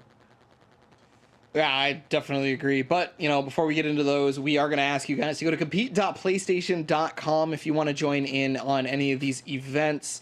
You know, again, can't stress it enough. You can do it from the comfort of your own home for absolutely free. And you go through one of these weekly qualifiers like every one of these players did just today. And then you get into these one of the monthly finals. You make it through top 32. Boom, you're on the broadcast, right? You have a chance at that money, the prize pool that we showed you earlier. Yeah, it's beautiful stuff there. 1K, breaking it down, all of that. So while you do that, I want you to take this real life tutorial, right? You just open, a browser, and you go compete, you go guide, and you do PlayStation.com, and there you go, right? So we're gonna take a quick break. All of you can do that in the meantime. Keep it locked right here for more open series, monthly final action with Soulcalibur 6, right? North America. See you in a bit.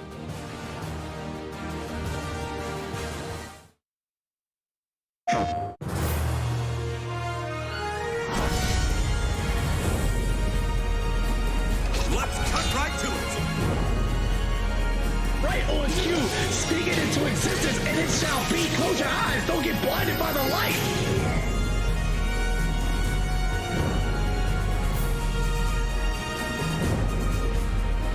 High Wolf, 2 touches, and there it is. Tournament champion. PlayStation.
Hey,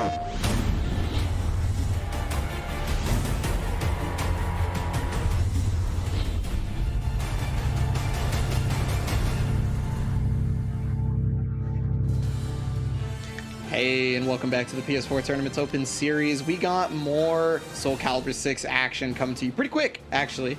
We get a couple of breaks in here or there, but the Soul continues to burn and the action continues to go. I'm joined here by KP. What's good? Oof.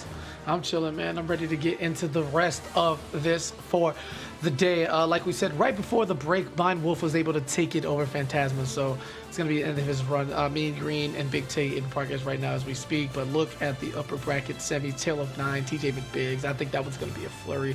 And then Crazy Nate, who survived Big Tay, going up against LS210, who put forward the only 3-0 of the NA bracket so far. So a lot of interesting takes all the way across. Again, LS, unfamiliar with this man before today, and you love to see it. You love to see a new star be born or a new champion.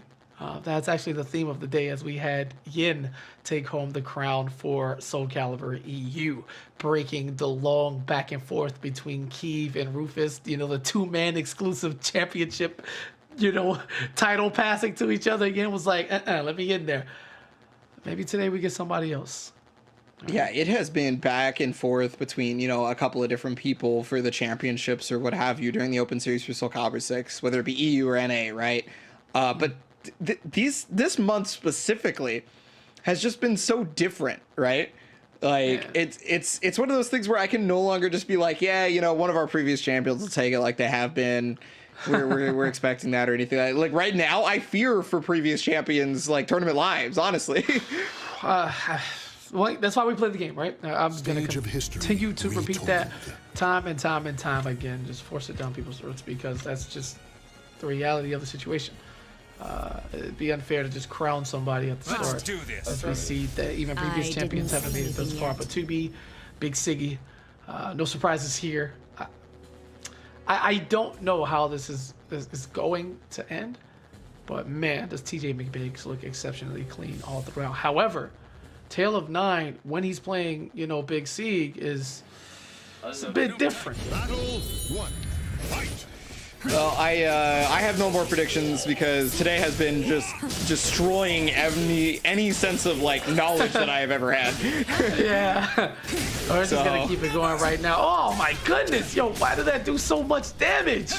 He was boxing with him for half a minute. 2B has 6 weapons, and she just punched him in the face and kicked him instead of using any of them. Yeah, and then she spiked one for 80. It's just, okay, cool. No big deal. Well, I mean, a quick game for TJ McBiggs. Tail of 9, though, I really do. Wow, just barely got caught on the back end, causing the lethal hit. So attack comes out, and now you got to deal with all this mix-up potential. There's the base hold, though. Good job. It's one of those fortunate situations, right? I love in fighters where people have whiffed and they know they're gonna die, so they keep on with the string to try to get away, and the chase down from 2B was easy work. However, it wasn't enough, as Tail of 9 was able to recover control of everything. And is that close enough? All right, that was some next level ambition right there. I don't know, man. I feel like any time that Siegfried initiates his CE, he takes 6 steps before the animation is over. Yeah. That's what it feels like anyway. Good duck right there, though, on the 6A. But not this time. Will not be outdone in the air, especially when it comes to this game as 2B, and with that wall to pick up. Oh, dodges in. Get a big throw here. This is a big time situation. This is one counter hit into, oh, never mind. It's gonna get the flapjack. He's got the lethal hit on deck, too. You gotta watch what TJ does. Oh my god, and the angle of the sword, coming from the top down. What a beautiful, fortunate in animation that the sword comes down from the top in the back turn, you thought. It looks he's got like a big sword for a reason. Yeah, exactly. It's like, oh man, I can press here. Sight a lot. Executing support program. I was gonna say too far for TJ, but I was wondering when he was gonna use it, and he just ends up getting there. However, the stance transition from Tail of 9 got him out of dodge, and again, he's up against the wall. This is okay. Oh boy. All right. Luckily, that took him for a ride towards the middle of the stage, because you hate to see you know, such a massive light lead just get robbed by a ring out. Or you love to see it depending on who you are as a viewer. But here's the hop in, going low, watch your legs, shoulder check, and tail of 9. Those are 3 straight rounds to close out game 1. That was pretty strong. Yeah, That was 3 definitely straight pretty rounds strong. to close out game 1. So with all of the jumping and the freedom Welcome to of the stage movement, of not only can history Siggy check her on the way in, but he can also swat that fly right out of the air with the perfectly timed moves. And a Tail of 9 seems to I just have didn't say the anything perfect yet. guidebook on what to use and what situation available. And again, it's everything is impressive, but sometimes people seem to be a cut above the rest, and right now Tail of 9 looks to be that man. Now I did say that the winner of Mind Wolf and TJ Biggs would likely go to the final, and I'm sticking by that, but it doesn't mean it has to be here, right? There's a long journey through, and I think this tournament, the way it's looking, I'll give it to him after 5-6 games. It looks like it's going to Tail of 9. Fight. Well, second game, much larger stage to work with right here too. Although ring out wasn't like a huge possibility from the previous game. But, oh, one twirl, catching the back, big damage on that. Yeah, okay, nice block on that. Was able to get the throw.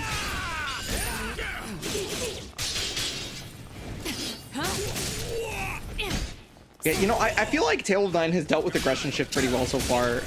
It's hit a couple of times with TJ McVick, but it hasn't become a gigantic factor.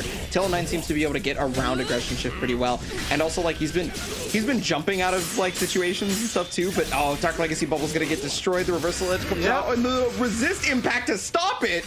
Yeah, of course. I mean, at that situation, you don't even want to deal with a potential guessing game there. Go ahead and spin some of that bar and get out of there safe enough. Oh, come here. Talk to me. Come here. Shoulder check, homie. Your path ends here. And here. Caught him. How many bones just got broken in that twist? I swear I heard like 80 of them. It was so crazy. It was crack, crack, crack, crack, crack, crack. And clearly, you know, Tail of 9 took that personally with the sidestep and just slicing her in half. Yeah, clearly not enough bones were broken because he just kept getting back up. So. Same mix up. One more time. No, it goes for the mid this time. 384 does get blocked though. So he doesn't have to deal with a ton of damage of getting knocked down. But, okay, what's the mix up? Oh, that means he gets free damage. Yep, nice pick up here and follow up once again. There is a lot going on, and it is all Big Siggy right now. That's a whiff. Hello? Yeah, thank you. That's just, you know, it's one of those things like, oh man, you got so many good mix-ups. Here's a gift punish. Let's see what you do with it. And Tail of 9 was ready at the helm with that one. Yeah, you know, I again gotta commend Tail of 9 for his ability to recognize like where to go when 2B is attempting to do anything. But there's the lethal hit usage. Big damage on that. Even caught the Ukemi. Good dog. You can't have a conversation about damage without mentioning Sig here. I mean, he's about to go on soul charge soon. Trying to wiggle this health down a little bit more. Oh my god, just hit him with the butt of the sword. It's right there. Knock, knock.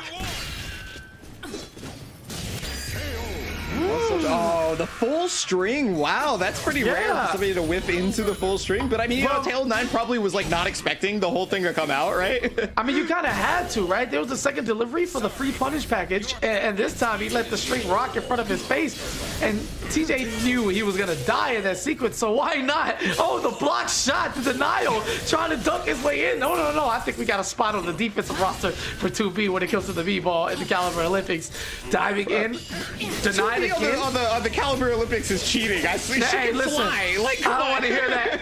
I don't want to hear that. She's in the game. And just like that, you saw her giving her body for the trade to stop Siegfried in his tracks and then getting the follow up on the offense. And watch the swag. Ooh, that's a celebration right there for the cameras. TJ McBiggs on the board and in the win column.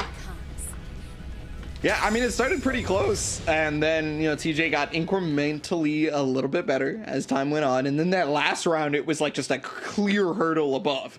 Yeah, right? absolutely. Oh, she hurdles, flew like that too. over the pole vault. She didn't need the pole. No, 2B's on hurdles too, and you don't worry about us, all right? We went through all the sanctions. The rules only say that they have to be in the game, all right? They're in the game, so Caliber Olympics, 2B is eligible. That's something you got to deal with, all right?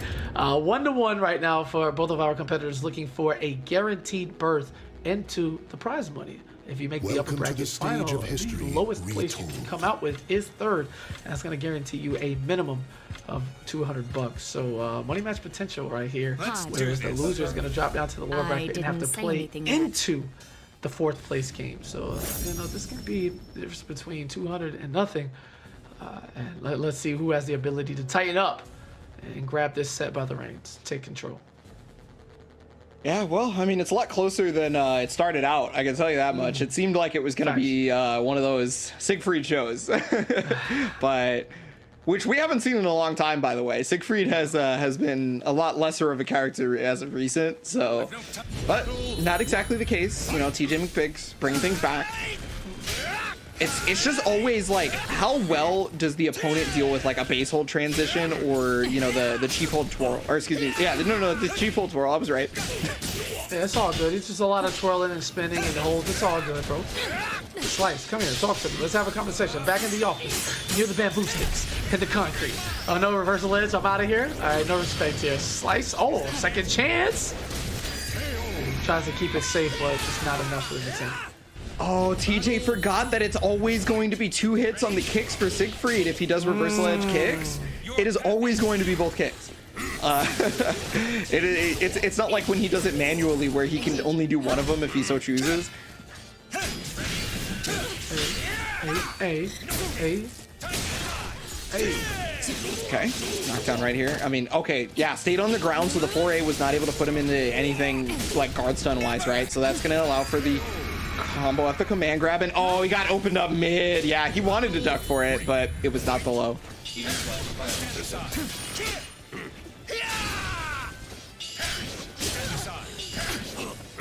I'm just admiring how something so simple, right? Tail of Nine's been all over the place, but he's broken it down to like 2 or 3 moves, and everything is just working. Now he's going a bit deeper into the set as he works on TJ's guard gauge, right? You just want to get him to block anything, and the more guard stun, the better, obviously.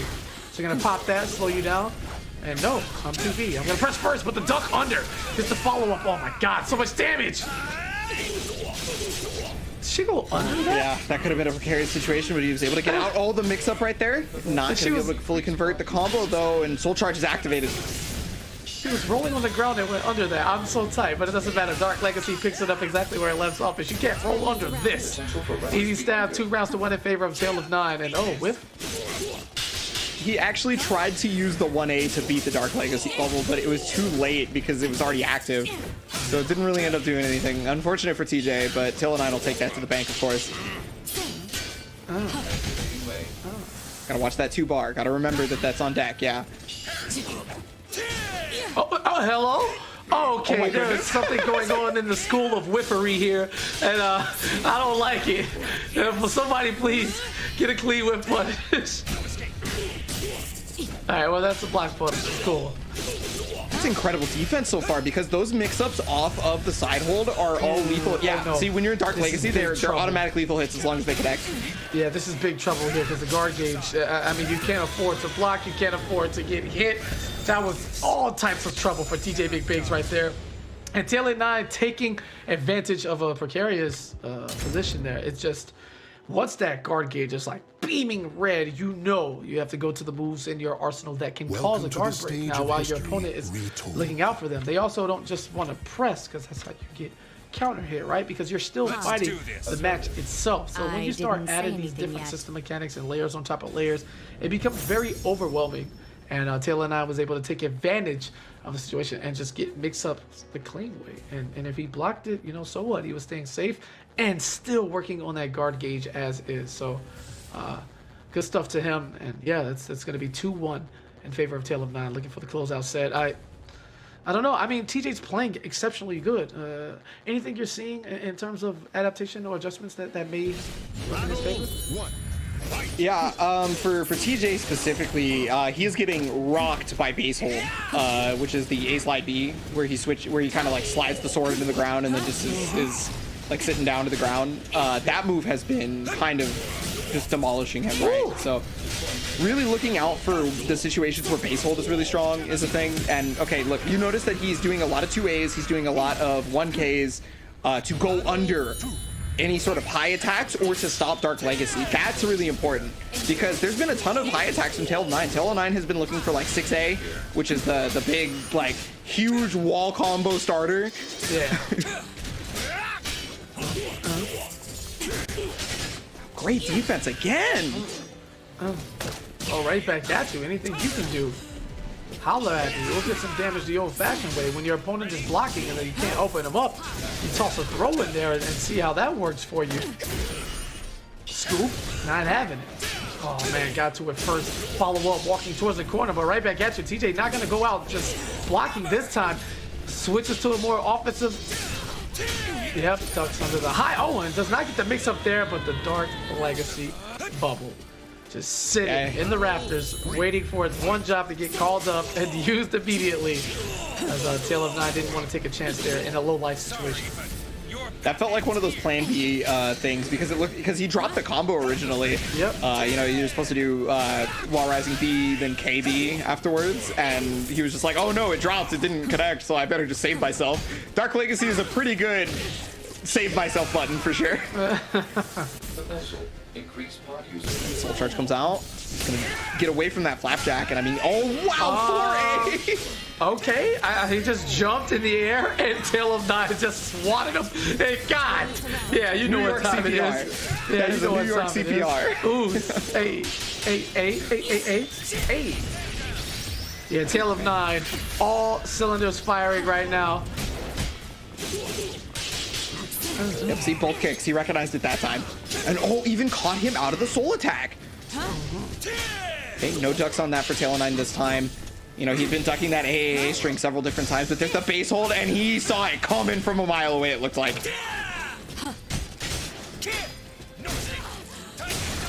6A. Oh.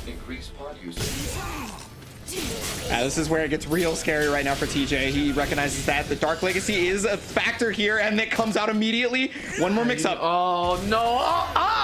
God. Taking it to the sky. And he is definitely on the wrestling team solo. We don't need anybody else. All right? Now, maybe Yoshi. But still, I mean, Siegfried with the... just come and take a ride with me and just, I love to see it, man. Getting flashy with it, especially when we hadn't seen that all match Tail of 9. Again, low health, clutch situations. You're playing C. What's your go-to? Dark Legacy. And he was able to clear the space, get the hit, get the kills, reset the neutral, whatever he needed it to do. I don't want to call it an all-in-one move, but it's pretty high up there when it comes to utility. And excellent usage of it. It's just, these are the things that separate. You know, you can just play your generic Siegfried and, you know, just toss it willy-nilly, or you can save it for every clutch situation, as we saw there from Tail of 9. And yeah, Dark Legacy carrying this man to a berth in the upper bracket final. So Tail of 9 in the money, as you know, you peep all these replays. Definitely a hard-fought match, but man, a little bit too much Siegfried at the end of the day. Siegfried can be a hard-to-fight character. He has the potential to mix you up left and right, no matter how much you know about the character, right? Like, right there, because of that, the side hold B, like, he can also go low there. It doesn't have to be the mid. And, you know, then you have the Dark Legacy on top of that, which does a ton of chip, a ton of guard damage, and then he's plus afterwards, right? So, like, and, okay, so you didn't guard it and you got hit. Oh, well, you're rewarded with him hitting you with a base hold, A-slide B, and then just finishing you off with the side throw right there. Again, one of my favorite throws in the game. Yeah, absolutely. All right, take a look at the bracket. So, man, Mean Green, unable to survive Big Tay. The button-pressing dream lives on as TJ McBiggs is going to find himself down there with the as-well glory of the February monthly final. And coming up next, we got Crazy Nate going up against LS. Should also be excited too, man. That Amy looked exceptionally strong to start things out. Man, but Crazy Nate survived Big Tay though, so it's kind of like, honestly, I'm more impressed by Nate's gameplay than anything I've seen, because I know how incredibly hard it is to play against that style, especially when a character is super effective in it, such as Aswell. It's just like, I've got to go with Nate on this one, man. Hey, that's fair. One thing I want to lend to Nate specifically is we saw versus Big Tay that he has a real strong ability to adapt. Because remember, he did go down 2-0 relatively quickly and then had to make the comeback 3-0, right? So the way that I think this is probably going to go is LS is going to dominate at the very beginning. I think that's probably pretty likely. And then, you know, we're going to start seeing that incremental adjustment that Crazy Nate had been doing during the Big Tay set. And then, you know, whether or not it goes Crazy Nate's way is another story. But I do think that's going to happen because, like, LS seemed to be as strong as possible right out the gate. Never really needing any sort of, like, okay, I got to power myself up. You know, I got to breathe. I got to get my gamer stance or whatever that, you know, that you think. But so that's why I think he's gonna start out strong. I think that would be some fantastic content, right? Behind the scenes rituals. What do Open Series competitors do to warm up or with, you know, prepare for a game and stuff like that? If only they, you know, film that would be tight. I feel like Tale of Nine would be a bit much, but I'd still love to see it. Well, all right. So first game, and already my prediction is holding incorrect, as every prediction this month has just become out of nowhere. You know, I remember the days of when I used to be able to call this 100% of the time. Fight. Okay. Watch your legs. Oh, no shoes. Hit. Yeah, you know, the one thing that Tom has never cared about is, you know, a lot of the time any other thing that their opposing character does, right? Tom usually is pretty good about just getting in there. A big whiff, though. That's super unfortunate for LS because that's going to leave, Nathan to be able to do whatever. This is kind of... 2 rounds Nate's going ham right now. He is going ham. Hey. Big hit right there on that, yeah. Oh, so it's going to lead into Soul Attack. And we keep her nice and close to have a conversation with her in the office. Oh, okay, just swinging out here. Talon's moveset. And so, it's pretty brutal. Hey. Launcher. Now one more mix up? Yeah. Game one, not even. I mean, wow, 2 red roses and curtains. That's it. Just an L in the loss column. Crazy Nate picking up exactly where he left off. He has to be charged up, right? Because now he's able to get his flurries in and out at the ability, and the ability, or not even the ability. He's allowed to now process his opponent and block and see the approach that LS has, whereas the previous match he definitely didn't. It was just like, go, all right, oh, you're not ready, you're gonna die. So drop all your inhibitions, don't try to get any data, no downloads, go. And because of that, his offense is seemingly more potent in between rounds. So I don't know, maybe he rides this wave of just staying on top and just overwhelming his opponent to the point where you don't really get to play. Let's see if he takes his foot off the gas at all here in game 2. Yeah, well, causing your opponent to not play actually is really hard for Amy because if she can't get a single rose, she's just aiming by herself, which is still good, mind you. Still strong, but the roses is where she starts to really ruin your day. Oh, but nice block on the 1B. Yeah, that is punishable on block. Again, and again, another punish. Yeah, Crazy Nate. I feel like the only thing that was holding Crazy Nate back was he just was not ready at the time for Big Tay's playstyle, and then like now he's like good to go. Like I'm not playing against that no more, so now I can just do my normal game plan. Well, you better do something because he just got crowned back to back by Amy, just tapping her. Right, you're almost knighting her in a sense, both sides, just to let you know I'm out here. But again, that's with a soul charge activation. Let's see how clean LS reminds the CS without it. And there you go, slice. 2-2 right now, working up 3-2. Wait a minute, here's the wall splat, doesn't get the follow-up, drops it instead, but it's picked up by Crazy Nate. That's gonna be a break and a big launch, and goodbye. I thought that was air controllable, so I wasn't entirely sure, but I guess I'm totally wrong because like he just went straight out the way out of the ring. A little upwards wind cannon, you know what I'm saying? Just pointed it at the sky this time to see how high she could go in. That was air controllable, but almost spelled trouble for Crazy Nate. Luckily able to just barely stay alive. And that was super worrisome for just a moment there. But almost a crazy pickup right there. If LS had gotten that into like a full combo, I probably would have lost it, honestly. But I mean, okay, look at the rose counts. We got 3 and 2. Yeah, also, right there, that was a specific versus Amy thing that he went for. He knew that Amy was back turn, so he tried to go into the wind bearer stance into wind cannon to punish the back turn move, because there is not an Amy in the world that won't do backflip while they're back turn. I don't know a single one that won't just do it almost immediately. All right, we gotta flip over you. Back turns. Oh, the respectful. Just come back to block it. Neutral. Slice, slice. Come here. 4 red roses on deck. Does she go They're going over each other. Okay, God. I thought that one was gonna go over too. Yeah, same here. But as we saw, you saw Amy with the backflip like right before that, called out. Not even 10 seconds later, you knew exactly what time it was. And thanking the win for that one. I mean, I guess you can. It just seemed a bit circus heavy. All in the areas now. In full-blown anime game. You know, just remove the ground for these two. Just let them float. Give them jumping mechanics. It'll be okay. And then just have 2B come in as an assist. Yeah, absolutely. Yeah, no question. 2B stage. That jump over was crazy. That jump over was crazy. And then he fully converted into soul attack in the air, allowing for an easy, meaty mix-up before LS could even press a button. Hey, Crazy Nate, I'm gonna need you to let us, finish the thought next time. No. No? Oh, he's here to... Welcome to the stage of history. I got you. Because that was kind of... that was kind of quick. All right, and that felt bad as a spectator, my man.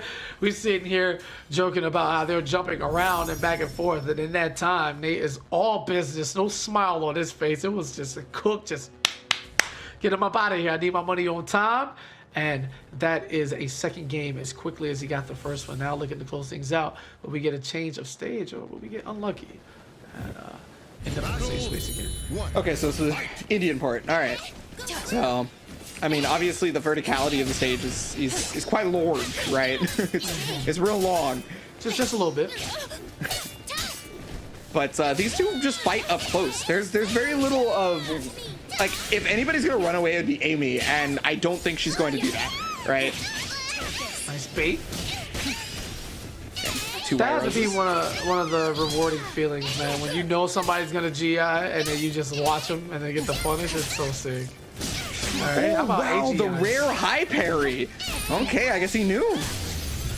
Oh, that's very rare you see a Talon player sit there and take it and not, sidestep and cancel and everything. And don't look now, but that's another 1 round 4 white rolls for LS. And we saw just how effective he could be, when he gets those 4 white ones early. Oh no, and now he's got another lethal hit on deck for himself too. LS is stocking up pretty hardcore here. Gets a red rose. One more will do it for the purple. Bow! And just like that, oh my goodness. Oh my god, okay, I thought he was out. I thought he just, pinpointed that and threaded the needle there for the ring out. And even the follow-up was scary as well. But, oh my god, props to LS for not falling for the trap of possibly dying. Okay, reverse ledge is out. Canvas could determine it. Oh my goodness, and you just made the right read with the purple rolls. Just ready to go here for a decisive game 3. This shouldn't even go further than this. LS has a huge opportunity to get on the board here and turn things around, but Crazy Nate not to be outdone. He was actually down 2-0, so he knows a thing or two about comebacks and hopefully how to be on the denying end of it. Well, Crazy Nate's got a lot of meter to work with, right? So he tried to go for that wind cannon play again. Didn't end up working out. And LS is going to be able to run away with that. Likely just kind of chill for a minute, not take too many big risks here. But is that a... It is not. Yeah, I guess he wanted to find out himself. Just let it rip. Why not? Well, if he holds, guaranteed. If he does the forward, the White Rose Perception Super, it is I-12. So it is 12 frames. It is real fast. Yes. But meter here for Amy. Gonna have to just block straight up, and yeah, I got beaten to the punch that time. LS had the right idea, but still in purple rolls. I mean, every advantage imaginable is almost granted. Oh goodness, that was scary again. But the foray is gonna get LS out of dodge, you know. And look, Crazy Nate is looking for as many wind cannons as he can get.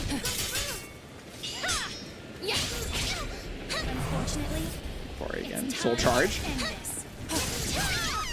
Oh yeah, this is gonna hurt. Come here, stand up. Follow up. More mix-ups galore. Called out immediately. That's the strength of having a parry is even without them being resist impacts, you do have a parry on deck. You can parry whenever you want, but if you whiff something big like that, Crazy Nate shows. And wait a minute, here's a choke session, man. We got a fraud detection about to pop up, trying to get some whiff punishes on the setup, but just too much Crazy Nate. And looking to close this out, wake up CE. I mean, why not at this point?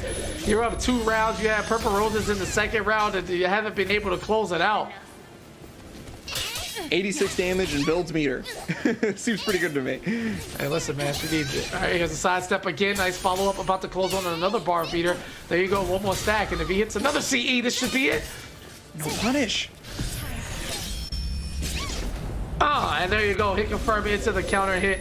Twirl it upside down, slice her up, get a juggle. Look at me one last time.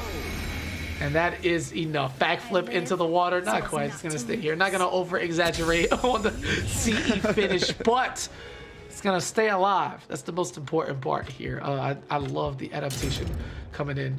And you know what? Sometimes you got to let a wake-up CE rock. You just had enough. You get tight at this point. The comeback's already happening. You have nothing to lose. You're down 2-0. You gotta believe. You gotta make something happen. Why not? Wake up and hit that button. Right? Don't let anybody discourage you from doing so. Yeah, the only time that I worry about a wake up CE is if people are punishing you at every single time, punishing you for it every single time. If that's happening, then all right, okay, maybe you probably shouldn't wake up CE. But wake up CE is another thing, another option in your arsenal. Just because it sounds like a bad idea does not mean it always is a bad idea. Message. Look at his health. Just to start, wind cannon, 1 extra hit, gets on the wall, and you are already in guts range, and the wall is almost broken. The unblockable catches him on the other side, and that was a very interesting round. Yeah, pack it up. Oh man, I thought another wind cannon was about to fly, but it didn't even need it because everything is connecting. There's the wall break, and oh yeah. Oh no, wait a minute. Has a chance here? Yeah, just gonna go ahead and stance to get up out of there, bro. I don't want anything to do with the robbery. That is a casual rink out. Wait a minute, we have an opportunity here for both sides. Big whiff, and bye-bye. Bye-bye. Yeah, 1 vertical whiff. Crazy Nate was already stepping at that point, just an easy punish. But okay, 3 roses here for LS. I know it's currently set point, but those roses might end up mattering a lot if he's able to get that 4th one. Little stab, little stabby stab, nothing too much. Yep, soul charge activated. And backed off. Yeah, Talum actually has a reverse ring out move, so probably a little worried about it, to be honest. I think it's wall rising B if I remember right, but it could be a different one. Okay, here's that final rose. There it is. Anytime an Amy is back turned.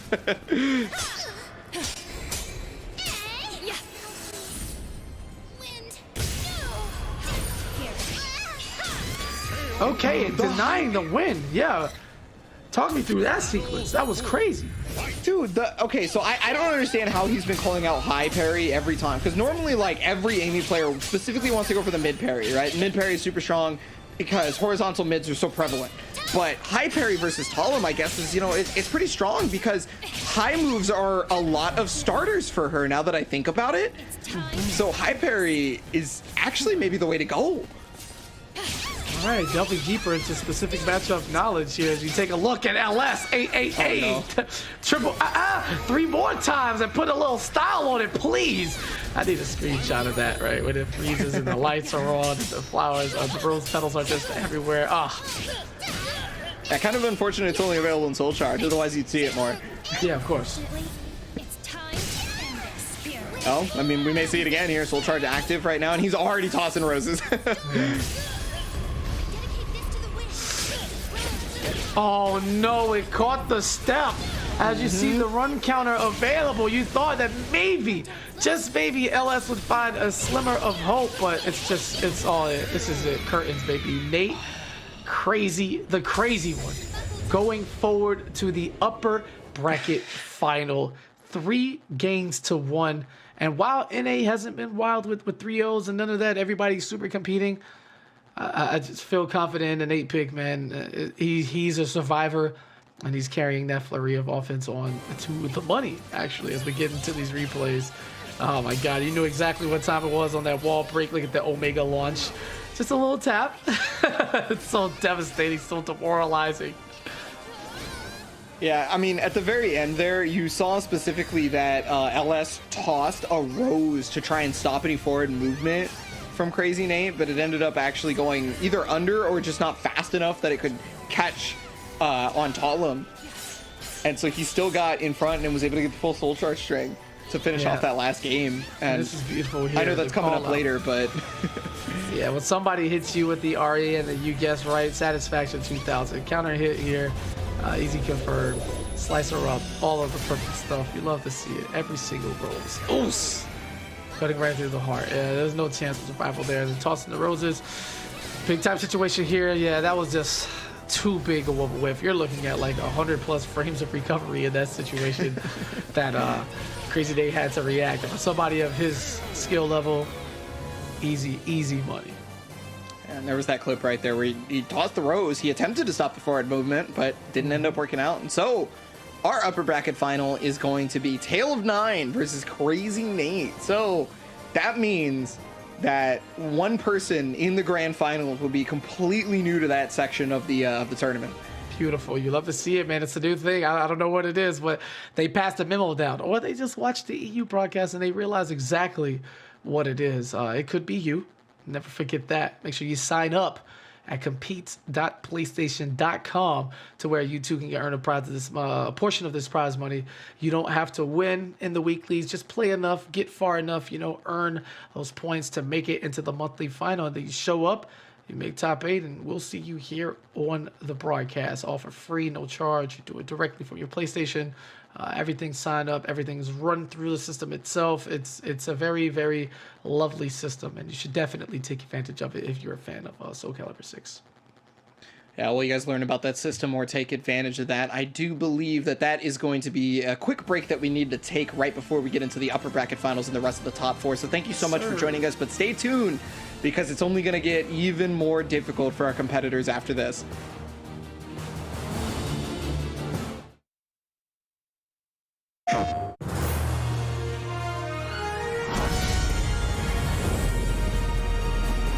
Let's cut right to it.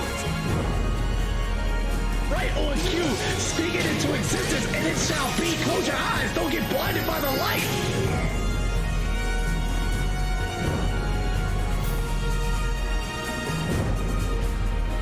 Cry Wolf, 2 touches, and there it is. Tournament champion. PlayStation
And welcome back. All right, this is the Soulcalibur 6 Open Series monthly final for February. All right, we're down to our top 4 players. We just saw a crazy addition to the upper bracket final with Crazy Nate being able to survive basically everything that's come his way throughout the entirety of the tournament. Now, us sitting alongside him is Tale of 9, and then we'll have some updates for you down in the losers bracket as we take a look right now. Big Tay.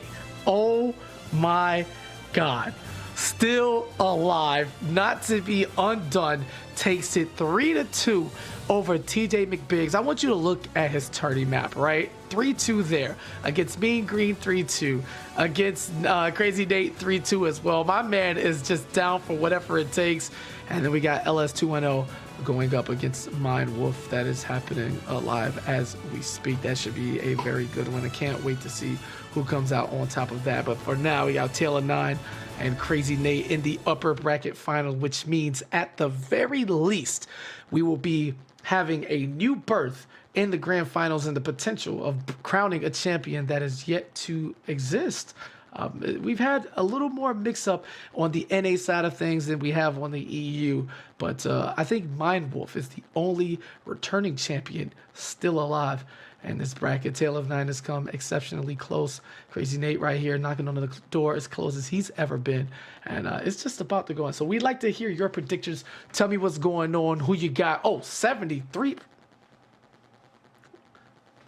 Well, excuse me, if I knew that's how you feel, I wouldn't have asked in the first place. So while we get these two competitors ready, fired up, and good to go, I'm just going to break down a little bit of how I feel. Now, Tale of 9 has looked exceptionally strong, right? But it seems like he hasn't really been tested to the same level Crazy Nate has. And when you have that type of momentum riding up with the wins to follow it, right? 3-2s here, 3-1, whatever have you, it's a wonderful thing. But I will take the strong, consistent play without having to get in tight situations over the 3-2 drama-filled, no, any day of the week. Because the thing about Tale of 9 is he just doesn't go there. You know, it's all good. So let's get it.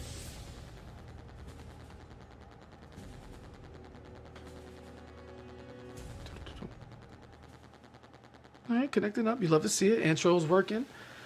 I wonder if we're gonna let it. Yeah, not letting it rock. Let's get right to it. Oh, and just swinging exactly where he picked off. Not gonna deal with anything here. Real safe, but Tale of 9 has forced the offense in his favor no matter what. Life bar doesn't matter. Amount of wins, none of that. She goes into that win stance. It goes right under. Yeah, she just knows. So we talked about that a lot in the previous set, how Talon has a lot of high starters, and you can see Tale of 9 throwing out a lot of highs as well, you know, looking to meet her there and beat her to it. But no, Crazy Nate just going for a different approach here. Quick pickup, bang, bang, little AA to get some damage there while rising, while not press some buttons. It's all love. But within a round already, all of the hits that Tale of 9 has landed have come from those spinning mids. All right, it's all good. Break attack still plus, back to back still my turn, and presses through, jumps over, gets the lethal hit or the punish. This should be enough. I'm not sure if she couldn't have attacked while he was falling down, but how about a throw? Grabs the leg, pulls him to the middle of the stage for whatever reason, right? Whatever makes her happy, that's gonna be enough to take 2 rounds. Superman punch gonna whiff early on. Tale of 9, no punish, but instead of looking for the next hit, just goes into the soul charge. Walk to the wall, and we know how scary Talon can be with the reverse ring out, but it's Tale of 9 showing no fear. Is the flapjack gonna block the front escape? Didn't want to hit that wall, however, finally gets a hit. There's a little sicky kick, as I like to call them, to the shoulder pad. Use your tongue. And yeah, on the board, not scared at all. There's the low, catches the sidestep, and yeah, Tale of 9 is just up, down, left, right, inside out. It doesn't seem like he's gonna give Crazy Nate the time to do what he wants. He's gonna make him guess it. Look at the damage on this. Guard damage, regular damage, call out with the GI. Oh, ducks under, jumps the second one. And no, not like this. No, you hate to see it. And what was a perfect round coming in from Tail of 9 just turns into a robbery that just hurts the soul of anybody who could understand what was going on. Oh, that was Welcome so to bad. the stage of history. Fully red bar of guard gauge, right? Still on the tail end of his soul charge, getting all the damage, the wall splat, the mix-ups, the combos. You couldn't ask for a better situation, but his positioning was just off.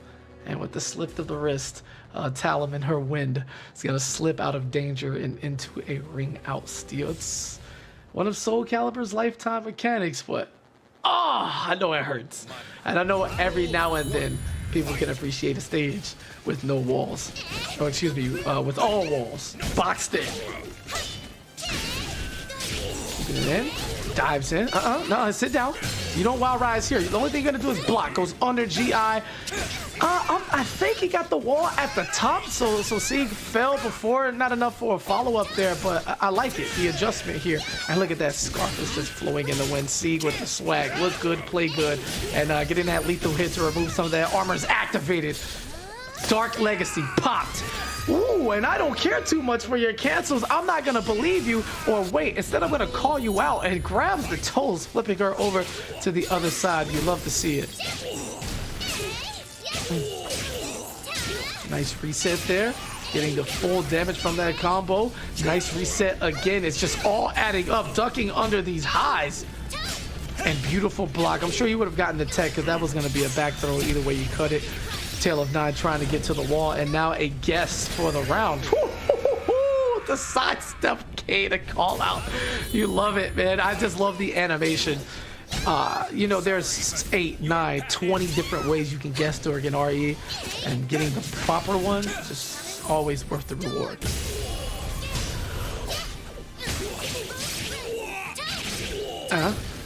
A.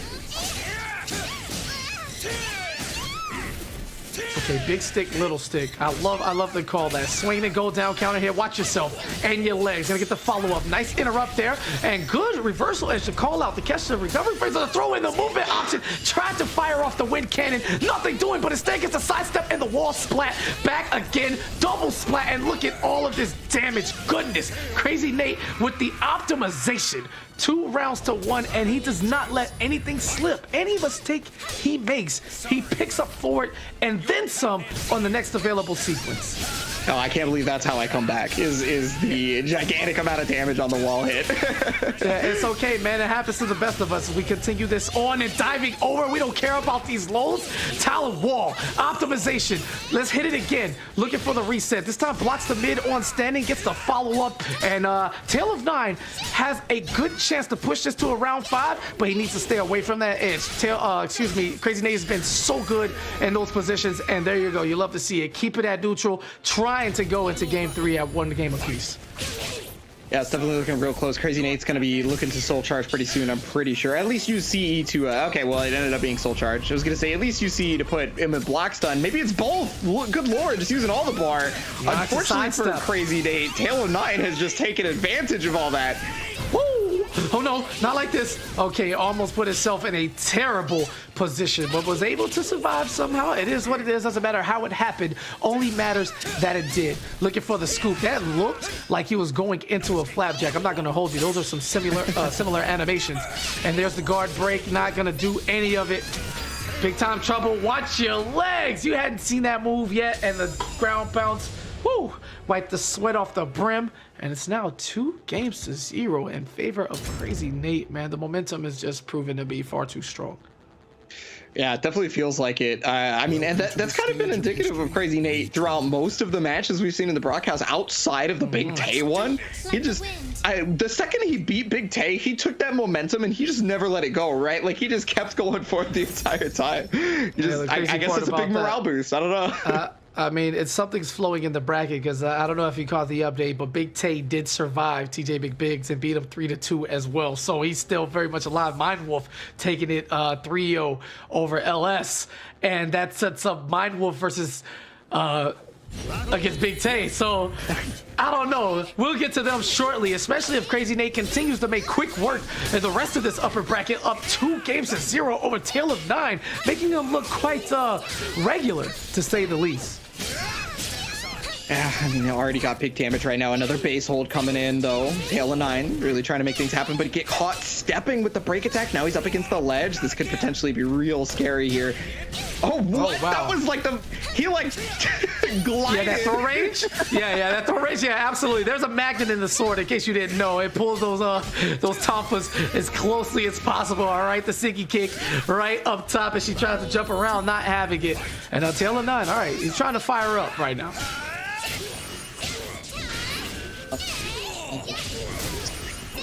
Not go wall splash though. That's really lucky for Tail of 9 because that could have active.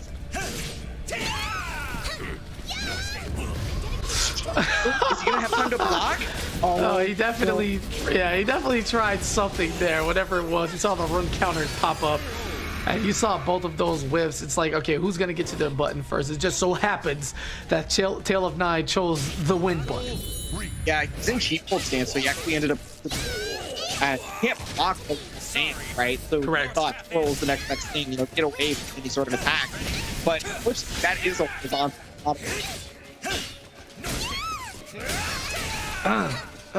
God, let me get that extra bit of damage granted by the soul charge activation. Big whiff. Yo, that has to be like plus 8 billion, bro. That thing charges up from the skies. It's like, you better not press after this. Is Tail of 9 waking up, hoping that it's not too little too late. Well, guaranteed a little bit more money to just go down. It's like, sure, being finals, at least get $200. Yeah, absolutely. Or beats that. Okay, wasn't close enough to the ledge. I was wondering if that was gonna ring out or not. Just back off. Yeah, doesn't want to have to get ruined by a reverse ring out, because that is pretty much the way that right there. Yeah, at least that's how he probably feels, right? So gets away from the reverse ring out potential, and that was probably the smartest move he could have done there. Absolutely, the Siggy kick, baby. It's a round ender. It's just a check right there. It's pretty safe at distance. You can't really do too much about it. And Tail of 9 makes excellent use of that. Whether he just needs to feel things out, stop the bleeding, or close out a round. We've seen it used in 3 different situations here throughout the entirety of his upper bracket run, where he is still very much alive. Now only down 2 games to 1.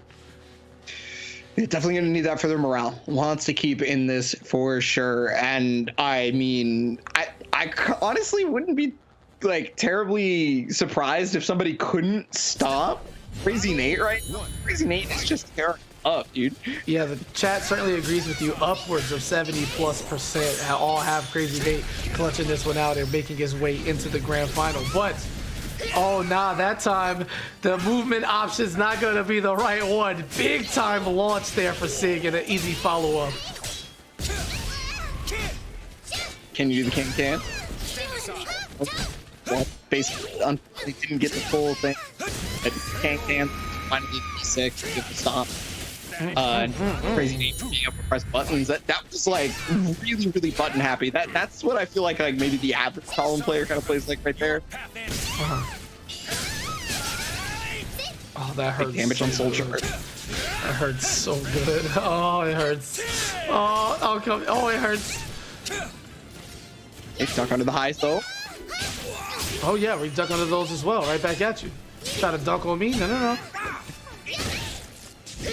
Wow, the side will be actually connected before Crazy Nate's button. That's usually pretty rare. You know, Talon has some faster normal, right? Faster button. So it's usually pretty rare that somebody gets something out before she does.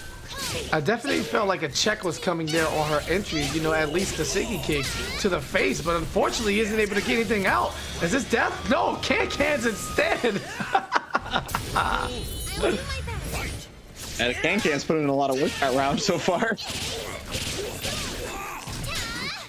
Right here, Crazy Nate gonna be able to get the. Oh no, it's a big GI.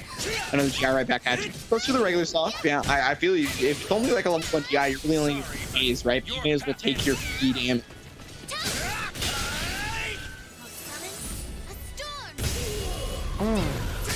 Not even through that ledge, and I think they'll find you.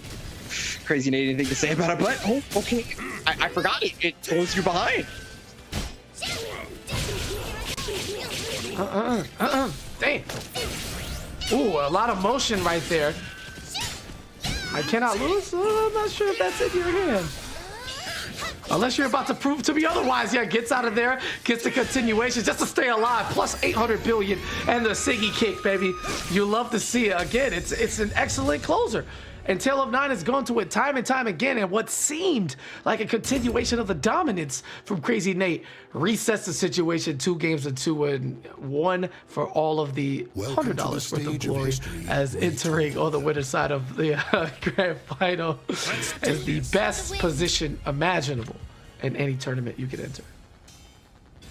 Well, I mean, luckily for Tale of Nine, he's not out of it anymore. It's more like he's in the running again, because before it was the 2-0 situation, and that had to have been pretty scary at this point, especially having to go into that lower bracket where that Big Tay is just lurking.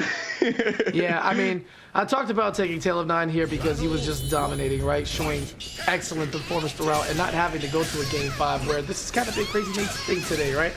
And I don't think that it makes a difference, because if you're just playing that good, you'll be ready for any situation. And Tale of Nine just showing exactly what I'm talking about when it comes to these situations. Yeah, well, he's got a lot of damage, but now I was going to say that Crazy Nate just had one opportunity right there with the offensive pressure. Unfortunately for him, however, the wall rising case stopping all that pressure, taking the round.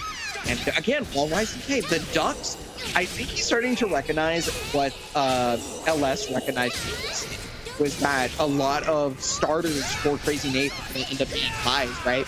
You see Tail like ducking, and then he's like, okay, I confirmed that I didn't have to block this or I didn't get hit, so I'm gonna wall rising K. Okay, well, Wild Rising this, all right, with your back turn again. Flip. Flapjack, nothing doing. Nice back escape. Jumps over again, and yes, sir! You thought it looked like an opening every single time, but not today. Tale of Nine. What a comeback here. Yeah, definitely hitting him with the Eaton special to finish that round off. Like, oh, but Soul Charge right back. Yeah, don't deal with the mix-up, right? Put yourself in a powered up state, get back to control. Don't have to deal with any of that stuff. But GI, it's the free damage, which in Soul Charge is actually quite a big help. Oh. Up against the ledge, this is terrifying. Oh, but the AGA is gonna get him!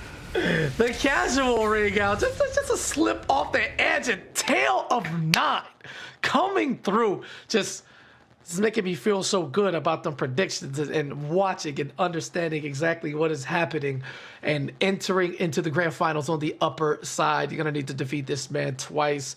I don't see it happening today, but that also sets up a lot. Look at the bottom, man. Mind Wolf, you know what I'm saying? Big Tay, and now Crazy Nate.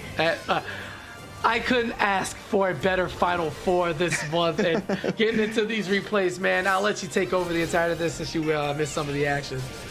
Yeah, well, I was going to mention that it's pretty interesting, specifically that we have just as what feels like just as stacked of a bracket, despite the fact that most of our staples are not here.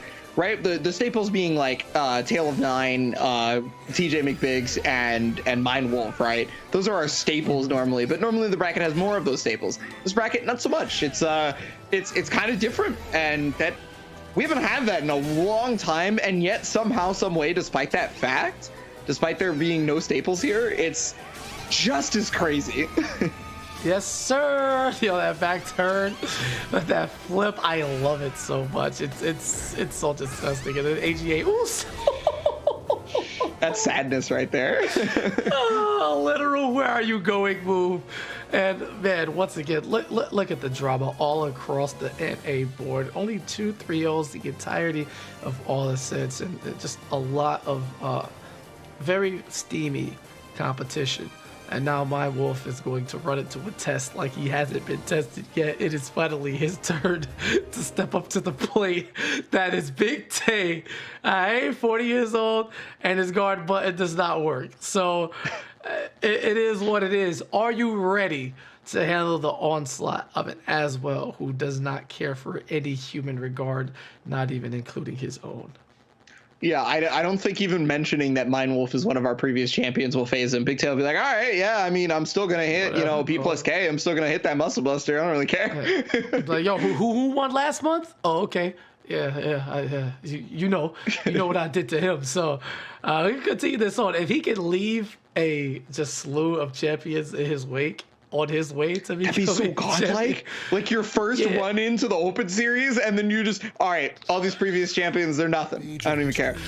I don't know, because the Crazy Nate roadblock is sitting right there. The winner of this is just gonna get in a really amped up Crazy Nate, who just choked away a 2-0 lead in a first of 3 set. Those always get you. They either break you, or you go into that next set ready to break somebody. I don't think there's an in-between. But before that, let's handle the match at hand. It's going to be Mind Wolf. I am representing Montreal. Is Quebec in the building, going up against Big Tay, right out of Indiana, man. It's I don't know what to expect from this. Yeah, I'm always curious to see how people handle a player like Big Tay. Not just Big Tay in particular, but just a player like, you know, there's other people that adopt the style of never caring about anything, regardless of how many times you hit them. Correct. So yeah, the thing about Big Tay, it's not just like it's smashing. He's aware of like his opponent's moves and the like, and positioning and stuff. He just doesn't care to block. He could probably just be the best straight up if he blocked, but you know, that's not what he's here for. And he's not the best way out. Yeah, I mean, he might be. I mean, look at this here. Mind Wolf is absolutely shook, and everything is working. Muscle Buster. One more. Oh my god. Yo, Big Tay. You know what's crazy, right? So, you know, no biases aside, you know that Mind Wolf has been my favorite player throughout the entirety of the Open Series. I think I just found my new favorite player, bro.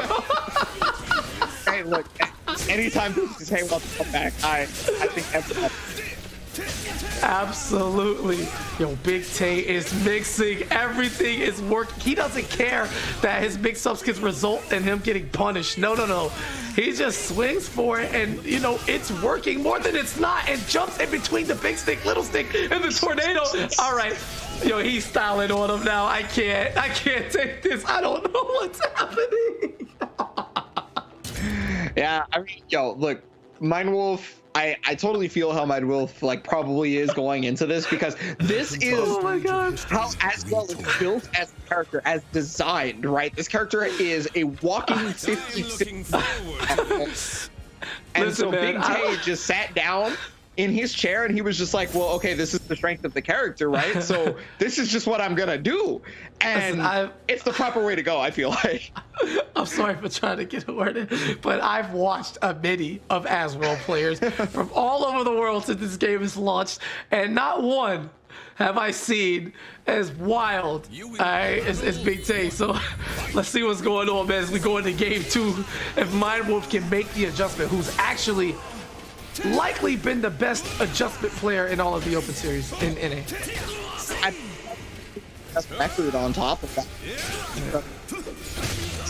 Yeah, when he broke through that glass ceiling.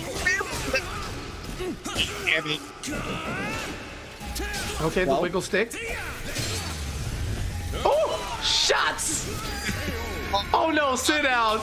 No escape for you. We are going up top. We have the weapons to chase you down from anywhere on the screen. I am Aswell.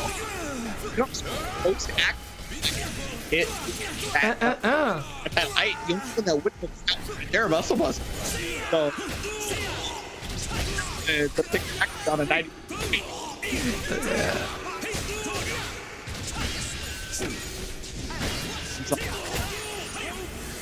All the way over. Yeah, that's full chart. Gonna be for free. He doesn't have a lot of health left, but he can make it, you know. He tried to muscle buster from 8 towns away. Nothing doing there. And okay, we got the tornadoes out. Breakdance boogie. Muscle buster isn't enough. Yes, it is. Got him, coach.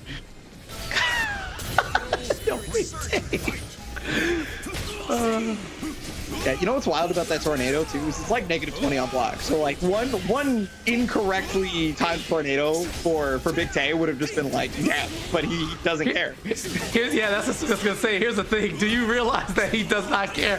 And yes, you do. As he goes for the pound right there, just normally, it's like, hey, punish me. I don't care. It's okay. Oh well, I mean, for maybe the first time, Mindwolf got out of range of the Muscle Buster on that one. Right back at you. No full punish on that. Super unfortunate. And the Monument's gonna get bodied by the Soul Charge. I mean, you're just so scared to do anything when you get actual opportunities. They seem like they really don't exist. Big Tay, 3 rounds straight and a commanding 2-0 victory over Mindwolf. I mean, what are we talking about here? What are we talking about here? My man is going in. He's definitely felling gods and kings right now. I can tell you that much. Big Tay doesn't care. Doesn't seem to care who you are. Doesn't seem to care. You have to show him. You have to make him feel that he can't do those things. It is truly his destiny, bro. This man is the chosen one. Real as well with the G1 rank. You love to see it, baby. Just a mercenary out here.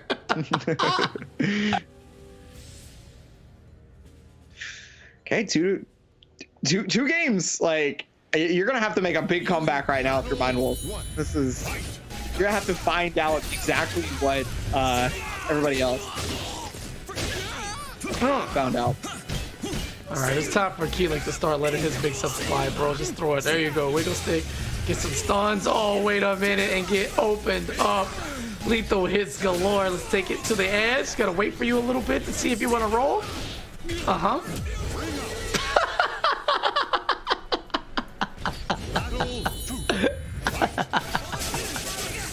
Oh my god. Yo, this set is completely hilarious. Just a casual ring out, little bop right there, and Big Tay just very unfortunate situation, but it's what comes with it, right? You want to play like this, you want to be a madman, then you have to be ready for every situation imaginable to actually happen to you. Yeah, well, I mean, especially when you're playing Soulcalibur, you're just ready to get wrung out in any moment, or at least you need to be.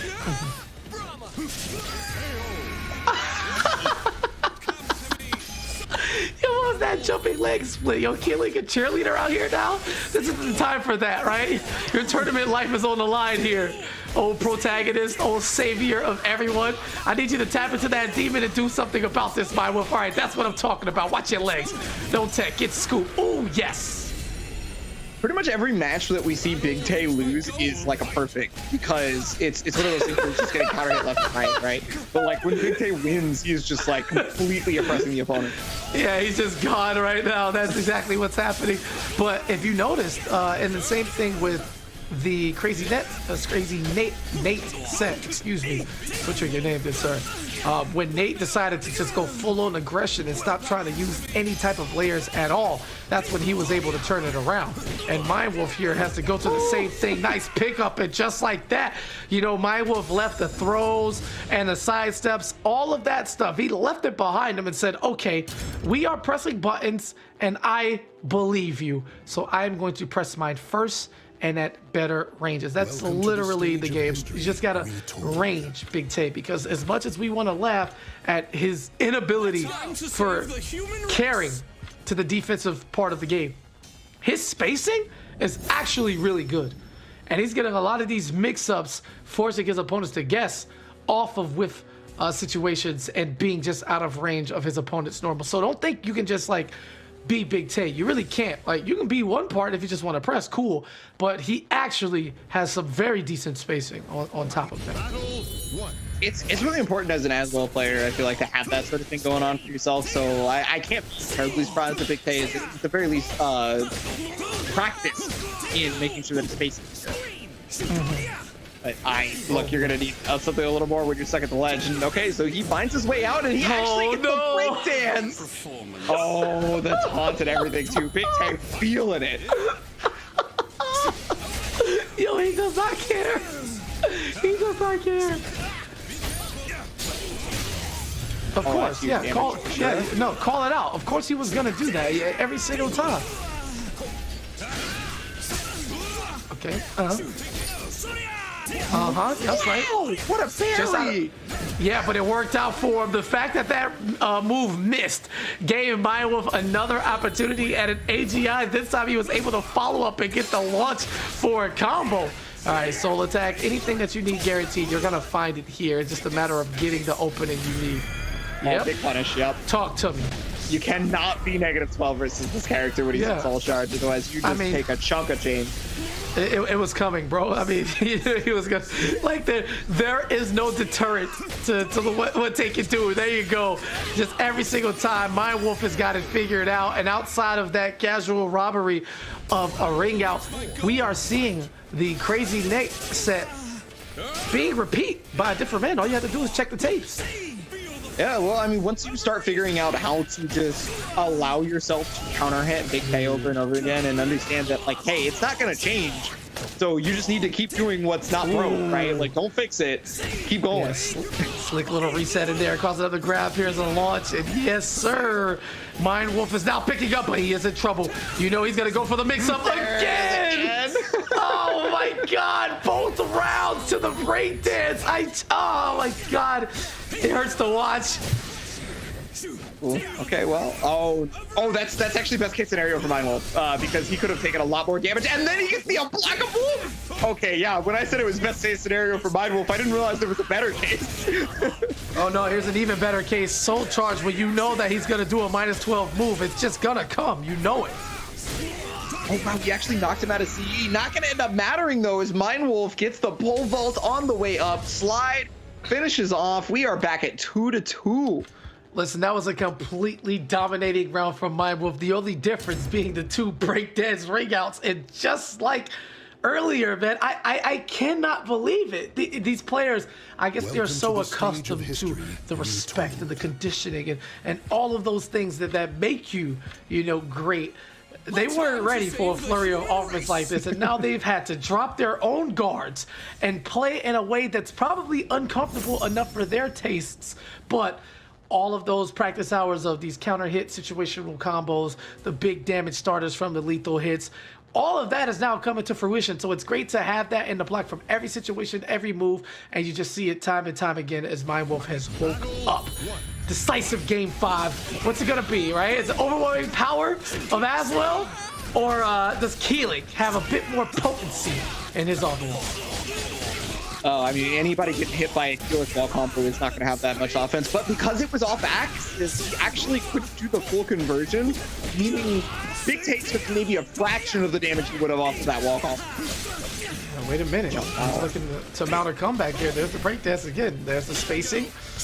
Tosses an axe. Why not? Checks you. Come close. Talk to me. Nice block. Tried to interrupt, but yep, not close enough. Excuse me, not quick enough. Had an opportunity to GI in between that though, but I don't think Big Tate's thinking about GI unless it's a re-GI. He walked into the Muscle Buster range. He was not inside of it until he ran forward. Oh man, Soul Charge coming out of Big K, and this is how you continue a lead as you put the opponent in the worst situation possible. But up against the wall right now, Soul Attack is bad, but yeah, I-12, Tornado, AP plus K. And then Yo, guard and sidestep it. He's not gonna block. He is not. It's not gonna happen. He wasn't even blocking his RE. I love it here, man. God, I love the open series, man. Make sure y'all sign up. We need more people like this. All right, watch your legs. Toe tap right here. Watch your back. He goes to the wall, and the spacing is just so on point, and there's a shot again. Yo, Big Tay with all these, this is max range. This is just neutral. Hit him with 1A at least 6 times. Like, okay. Well, he's gotten away from the onslaught. Oh, he finally blocked it. Yeah, he knows the punish. Okay. I think he recognizes that he was in Spear, and he knew what he was probably going to end up going for. But good knowledge right there from Big Tay. He knew that was a high, and it could be ducked under. Soul Attack is going to connect. Wow. Oh, no. And got him out of the sea as well. Mindwolf in big trouble. This should be curtains, and Big Tay sending home another Open Series champion. Oh, and his crouch blocked, but it just got stuck. And Big Tay out. Not the 40-year-old bags. Come on, bro. What we doing, man? What are we doing, bro? The 40-year-old bags. Oh. Big Tay, moving on. Taking down one of our previous monthly champions, you know, and Mind Wolf was starting to figure out what to do there. Was starting to figure it out, but it was not fast enough. Oh my God! You know what? This sets up the rematch: Big Tay and Crazy Nate. That is insane. Yes, it's the same exact thing. Yo, the script is here. It's like EU, right? We had B-Boy Skyzo and who was it? They had a first match. It was crazy. B-Boy Skyzo and Rufus was the first round. Yes. Yeah. And then they had to fight again later, right before like finals, and then Rufus, you know, smoked or whatever. But it's. Man, listen. If the script is written here, then we got a 3-0 coming up for Big Tay. And man, I never thought I'd see a 40-year-old man drop the bags. It's crazy, crazy. What is actually happening this month? This month is just full of upsets, full of change-ups. Like I said, the Open Series is very clearly evolving because all the players have evolved to a point where we can no longer just say, yeah, that guy's going to win. We can't say that anymore. I want you to do something for me, Ebonic. I want you to take a look at the set count of every Big Tay match. It's all 3-2. It's all 3-2. Every single one. The actual clutch god of clutch gods has taken every single set to a definitive game 5 and come out on top. He is the Heartbreak King, destroying his opponent's will and their ability to stay sane. All right. Shout out to my boy. I miss you dearly. The greatest Ivy to ever do it.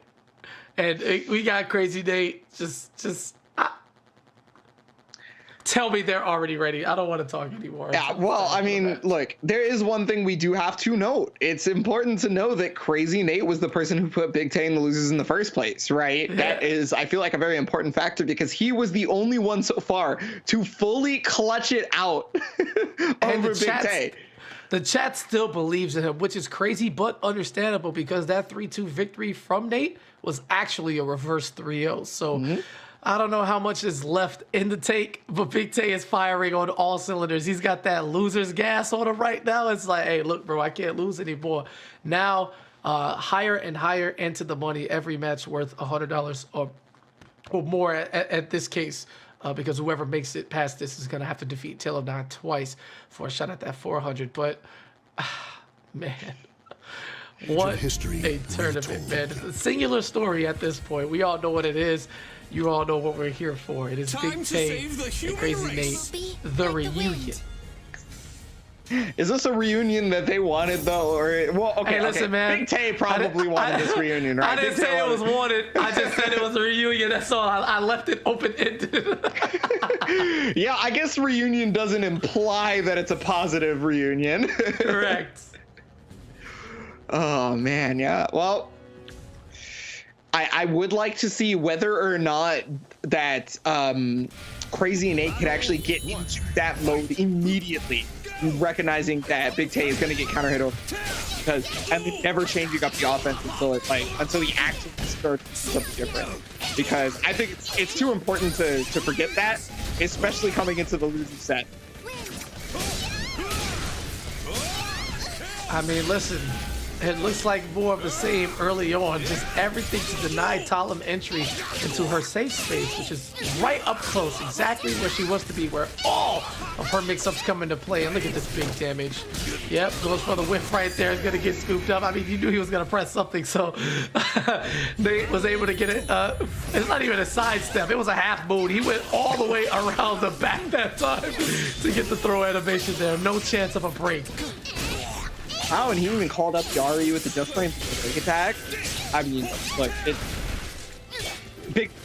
Crazy Nate is looking like he remembers what that upper bracket set was like. So that's gonna, I was gonna say that's gonna be 50-50 mix up, but it looks like Crazy Nate actually found which one it would be, blocked it correctly, and you're playing more full screen than I've ever seen a Talim play full screen before. Yeah, I don't think it's by choice either. Actually doing a good job of spacing until they whiffed. And just like that, they're going to take your soul and give it to the wind as well. 2 rounds straight for Crazy Nate. Nate has the formula. It definitely feels like it right now. I think Nate remembers everything from the previous set, and it's working out pretty well. It's again back to Big K's hands to be able to figure out what to do here. No dice right there as Crazy Nate actually steps the move that you think is a vertical, but catches people stepping all the time. Okay, wake up, Walter. Why not? Come here. Don't run from me just yet. It's not over. Oh yeah, that's an easy punish. Is that one? Okay. No. Nope. Recovered in time. Oh, great. RE to stop the muscle buster, but depending on what he chooses. Yeah, he's gonna step, of course. Yeah, he is opportunity. There's the opening. Oh, wait a minute. This isn't over just yet. Yo, Big T has found a way to survive in this round for however long, and yep, just shy. Talon beating him to the punch. You talked about the speed advantage and the quickness, and Crazy Nate with the patience and the poise. Yeah, I mean, speed advantage is actually a good point, and it has something to do with something we didn't actually get to talk about just yet, because normally Big T's matches are so explosive and quick that we never even get to mention it. As well has to ready his weapons up. He has to use a weapon once for it to become its most powerful version. It becomes faster, right? When you use a weapon the first time, and then the second time it's faster. If Talon catches him before a weapon starts up, that means he's weaponless, meaning all of his attacks are slower regardless of which weapon he has available to him. So already Talon is fast enough, right, to be able to interrupt. Now she's fast enough to just keep you from being able to do anything at all. Well, don't blink, because that is 4 straight wins over Big Tate for Crazy Nate. I mean, if there's a book, it is being written, published, and only read by Nate, apparently, as no one else has been able to stop the onslaught that is Big Tate, except Nate making it look free as the registration for the Open Series. This is insane. Yeah, I don't think Crazy Nate actually published the book. I think he's just been keeping it for himself. There you go. There's a trick. No wonder the rest of them never got the memo. But right now, Big Tay, he's trying his hardest, but Crazy Nate having none of it.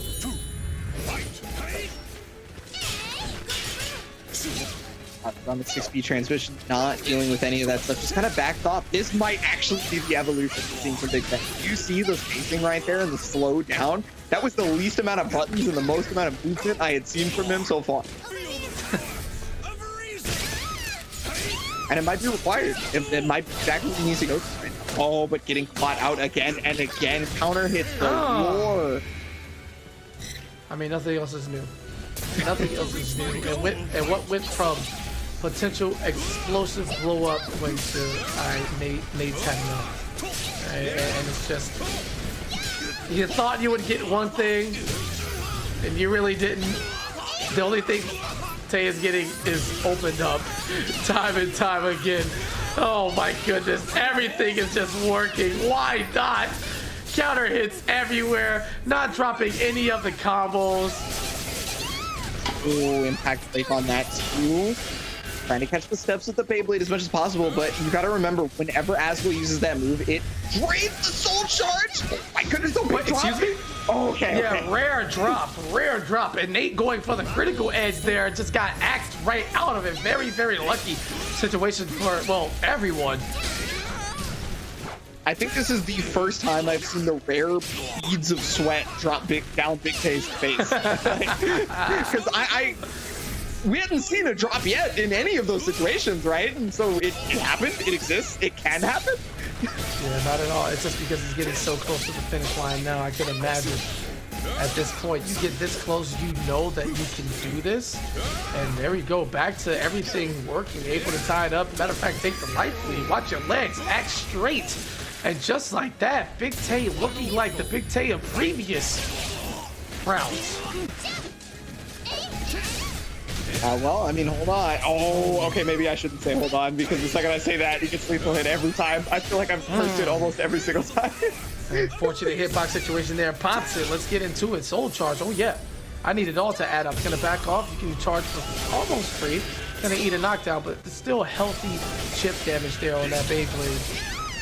Oh, Yeah, I feel like Crazy Nate is probably pretty okay with the soul charge usage because he has another soul charge to work with, right? That's where he is ahead. He may not have the light, but he has the soul. Oh, but the 4B plus K is gonna finish it off. Yeah, any of those spear and shield moves have that guard impact automatically on them, whether it be at the very beginning or later at the end. Depends on the move, of course, but 4B plus K is known as the most disrespectful button that you can press when you do not want to block. Stage of history retold.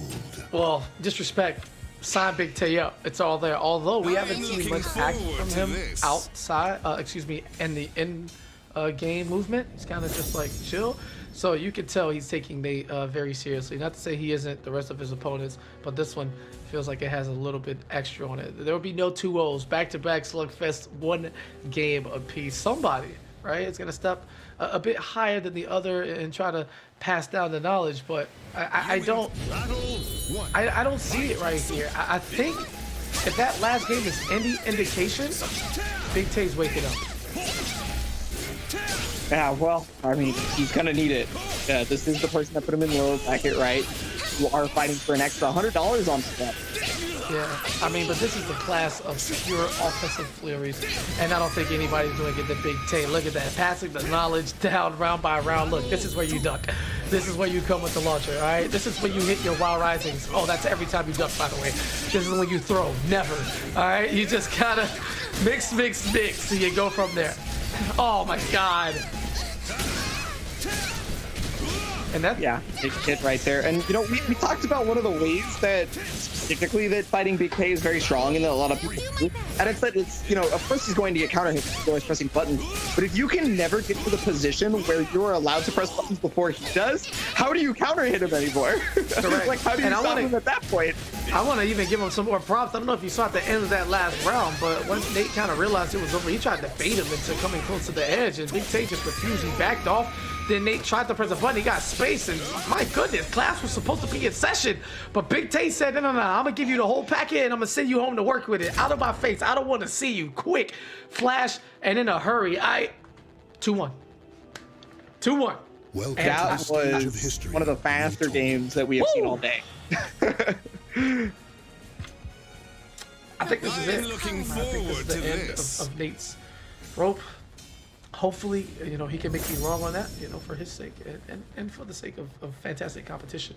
But I just don't see this train that is Big Tay being stopped right now. That loses run momentum is just insane. But if history serves, you know, Crazy Nate is set to win this match as Big Tay only plays 3-2 sets. So we'll see what happens here in game 4. But if it's anything like game 2 or 3, this will be over. Well, how does find to adjust to all this? Because like the long range game is good for Big Tay. Big Tay. I've done that all day. It's all good. It happens. But yeah, the long range game has been surprisingly strong for somebody who's been, you know, very block heavy. Right? You expect those kinds of players to have like pretty good up close game, but anytime something goes to the screen, it's really dicey. Not the case for Big Tay at all. I mean, what other move did you think he was going to go to in that situation at max range? Talk about the spacing. For all the highlights we could give him for making correct reads, you can make an entire highlight video of his spacing alone.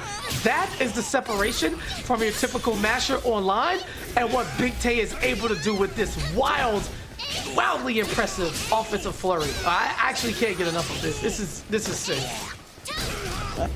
Grab score right now. I think that was supposed to be a soul attack. I don't think that was supposed to be CP right there. But okay, not going to end up matter. Too low on health. Yeah, spin the meter, still get the round. Everything checks out. It's all love. But the sunset, is it setting on Crazy Nate's tournament run? Actually delayed the string just a little bit. Make Big Tay think. Got the lethal hit. Almighty. I don't believe he's still... Okay, well, it's not going to matter anymore since he's in Soul Charge. So now he has every weapon knocked up. Wait, let it rip. Hello? That was like one of those no damage combo videos. I don't know what's happening now. Somebody help. The buttons are being pressed, but they're not working. Muscle Buster. There's a go-to button that seemingly almost always works.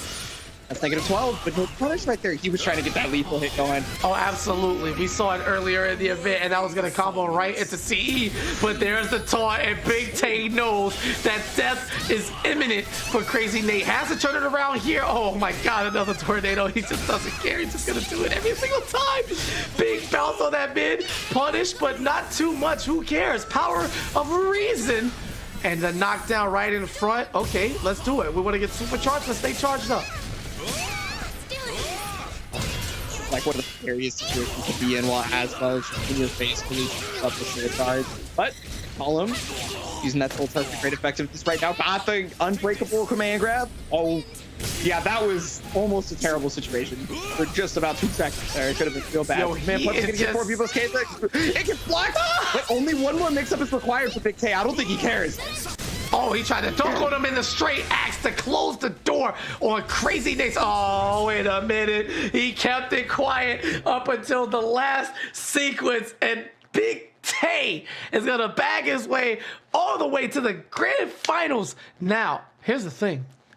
All of this action, all of this sportsmanship, as I also eloquently put it, Tale of Nine is about all of it. Yeah. So what do you want to do?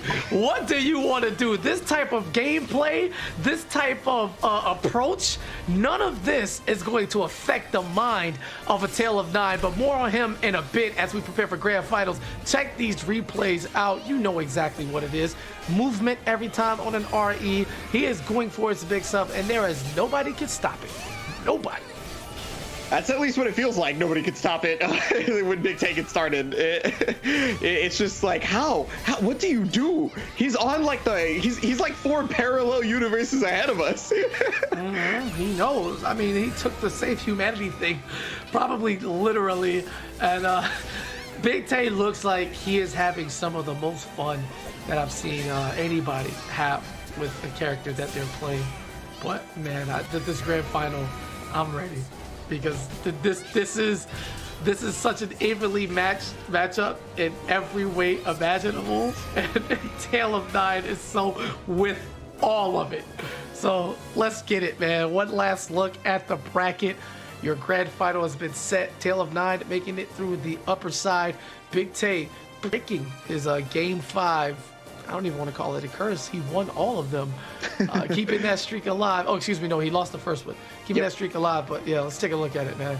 11 wins, 2 losses, 1 loss coming today. Crazy Nate. So that means he entered the tourney and got enough points in order to survive. And man, wow, just it's going down, man. I just want to see it. Yeah, this is maybe going to be the wildest match we could possibly have set up for one of the Open Series finals. These are 2 of the people that we know to just go for it. Whatever it is, whatever it might be, they are going to do it. Because of that, I wonder if we see the Voldo make a return here. That could be kind of, if you just want to do things. I mean, hello, like Voldo's definitely about it, but at the same time, Aswell's distance game is just crazy. However, as a Voldo guy, wouldn't you love to play somebody who doesn't really want to block it? It's kind of super enticing. But wow, look at you, non-believers. 79%. Non-believers. And Big Tay, what else does he have to do to get some votes around here? I too have Tale of Nine, by the way, but man. Listen. Okay, you calling out the chat like, yo, non-believers, what's wrong with y'all? They're like, yeah, but that number's kind of big. That number's kind of big, man. I've been rocking with Tale of Nine since the beginning of this broadcast, man. But that number's kind of big, bro. Look, I do not think that Big Tay cares about what the percentage is. He is doing this for him. Okay, he definitely does not care. He does not care about anything. There's no regard for Soulcalibur 6, the different underlying systems. The only one he cares about are lethal hits because they give him big damage and lead to even more mix-ups as we get into the grand final for February here in Soulcalibur 6 North American region. And let's do a sidestep and let's get it early, baby. That's what I'm talking about. Florida boys, baby. Take a dive. 10-second first round of our grand final. 10 seconds. Yeah, he didn't know. He found out as well like to get wet out here. All right, Siegfried. Oh, you want to press buttons with me with this range and this damage? Let's do it. Yo, Tail of 9. Oh. Okay, punch on that though. He's just keep the pressure going. Okay, so this is where I was really worried for Big Tay. Siegfried is actually a character that I personally feel like punishes people who presses buttons all the time because he has base hold, which has an automatic TI on it, right? His mix-up is built in to catch you pressing anything and everything on your own wake-up, right? There's so many aspects of Siegfried that just make me terrified for Big Tay gameplay time. Yeah, and Tail of 9 knows it. He knows he wants to press, but wait a minute. He's in line for one of those casual ring outs. Trying to air control his way and stay straight. Beautiful dunk, and just like that, speaking into existence, and Big Tay not to be outdone, not giving up this first game just yet. Oh no, by no stretch will Big Tay ever give anything. Don't even get into it. Oh, launcher actually connected right there. Gonna be able to go for mix-up again on the launcher. What is it this time? Oh my god.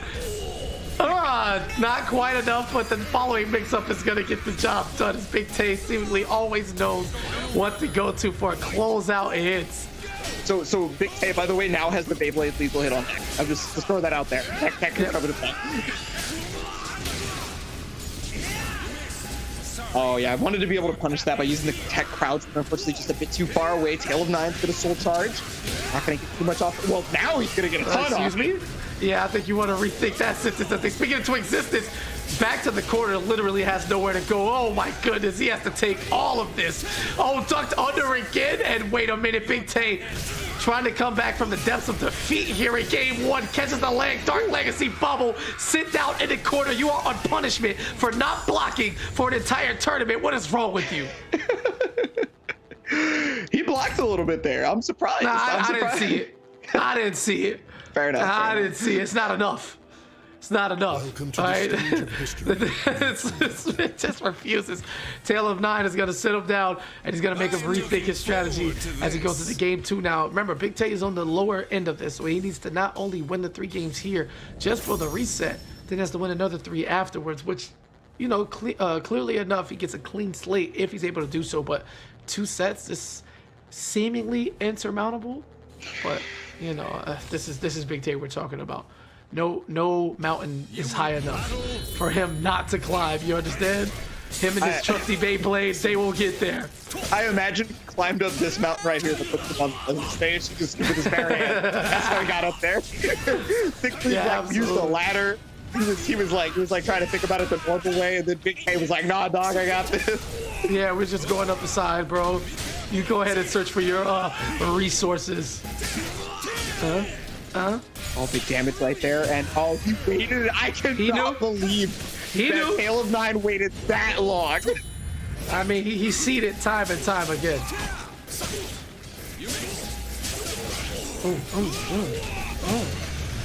Oh man, right there, gonna put him in Almighty. One more mix up. Oh, he just escaped it. No punish. I think he might have won the GA. Maybe his hand slipped to the B because he got reversal edge. Oh no, and that's gonna be a ring out. So that situation, if he had gotten AGA there, like I think he might have been trying to do, that actually would have been a ring out for Tail of 9. He would have won that round right then and there. Negative 20. Right. Yeah. Did you just speak frame data to Big Tay, bro? Well, no, I guess I was speaking into Tail of 9, you know, because then he shit. I'm just teasing. I think he knows everybody just getting hit by these tornadoes, but Tail of 9 actually having that extra hint of patience, waiting a little bit more. He does the short delay that allows Big Tay to think he has time to steal his turn back, and then Tale of 9 punishes the follow-up. So it's just a great back and forth in the most non-traditional sense that you can think of here. Well, the non-traditional is going to help out in all aspects right now. Interestingly enough, I wonder if it's because this is Tale of 9's wheelhouse, but he just feels comfortable in the same positions that Big K does. Dark Legacy's gonna get beat by the Soul Charge. That was a good call. 1A, he played. That's a lot of chip damage in the 6B. Finally gonna finish that off, and you're doing around. I guess. I mean, what else did you think was gonna happen? Big K's not gonna let this slip out.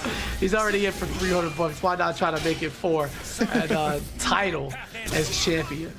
I told you, this man is never going to compete. He will not forfeit anything. What's the ledge? Great step right there. So beautiful. That's so sick. And so many times of people getting lost in his inability to block, but again, his movement. I will not stop preaching this. His movement is what separates him, but unfortunately, we don't care when the stage is this small. Tale of 9 with a robbery of his own 2 games to 0 tournament point and an escape from the nightmare, because we all know once that momentum carries on, it becomes unstoppable, and any 3-2 situations do go in the favor of Big Tay down in the loser section, which is currently where he stands. It's just looking forward to this. Yes, so am I as well. I love it when you talk to us.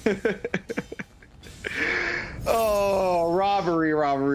Like, I don't even feel apologetic about calling it robbery. He just straight stole that round away from him. He was in guts range. He had 20% of his health, maybe 10, and it took it away. He was just like, yeah, it's mine now. Yeah, it's... You in battle one. All right, it won't happen again, but we'll go back underground. You know, go ahead and check out some of this water, see what's going on.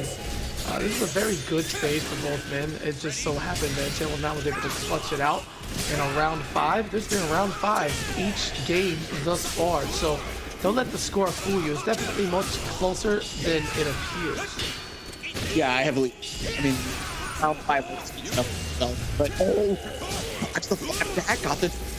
Gonna go for the set. No, okay, just stop your. Oh, damage there. One more. Every single time.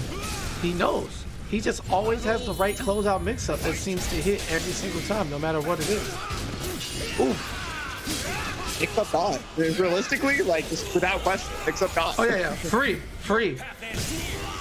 I'd be hard-pressed to find anybody better. And I mean, like, anybody. I've watched a lot of Soulcalibur 6, and man, this has been so impressive.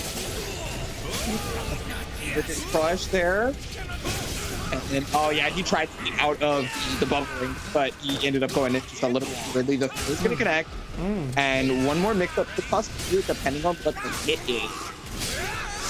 Yep, nice follow-up. Can't get the kill there, but just coming down right on top, slicing in between that neck and shoulder. Beautiful verticals. You want to duck something, duck this. Oh, punishable? Yeah, but he knew the best possible punish with AGA. I didn't realize it. I'm pretty sure it was 16 or 18 frames, so like that was real punishment. No, okay. I thought he got splattered out of the air into the water. He's going to the water anyway. Yeah, for sure, but man. Oh my god, dude. Tale of 9 is whacking it right now. Got the impact counter. Yeah, you know what time it is. He's figured it out. Oh, beautiful response right there. Anytime you get in that situation, calling Soul Charge is a great response because the knockdown adds up. However, the 2B's gonna hit and opens up the combo that's gonna allow for a punish for Tale of 9. And there has got to be a lot of stuff happening for Big Tay to be able to make this comeback right there. He does block the hit though. Oh, there it is.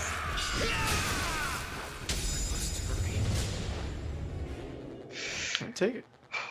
And that is going to be it. That is your tournament point for Tale of 9, your grand champion of the monthly finals here. Big Tay brought it as far as he possibly could. Florida boys, Anyway, you know what I'm saying? As we get into these replays, y'all know exactly what time it is.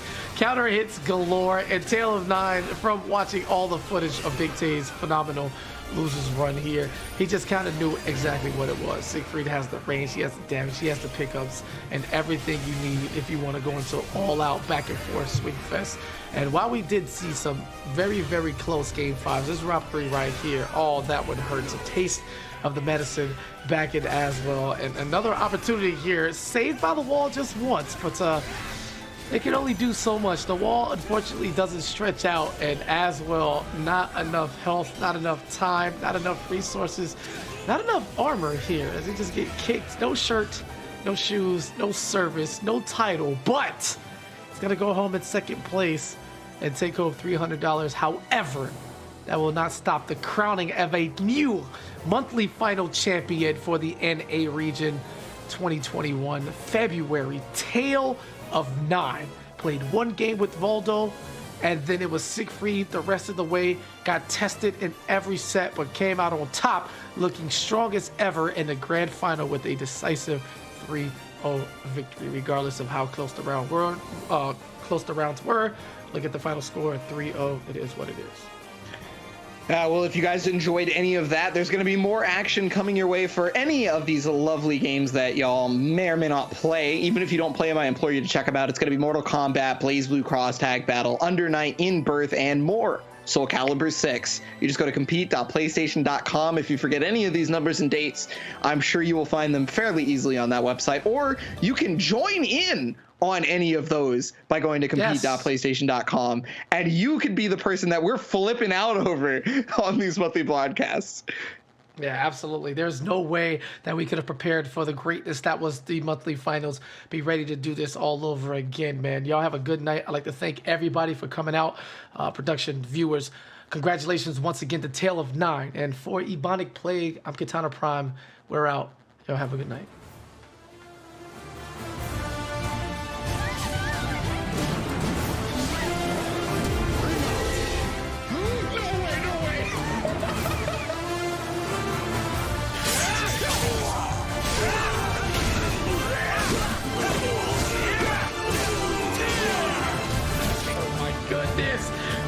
Just disgusting. Are you gonna let him play?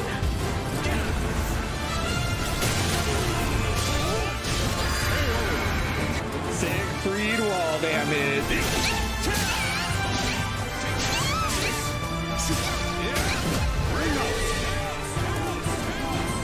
Is she gone? Oh my goodness.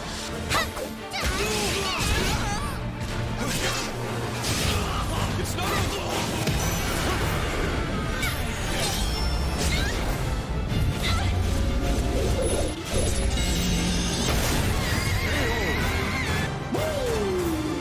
Right there on the wake up, baby.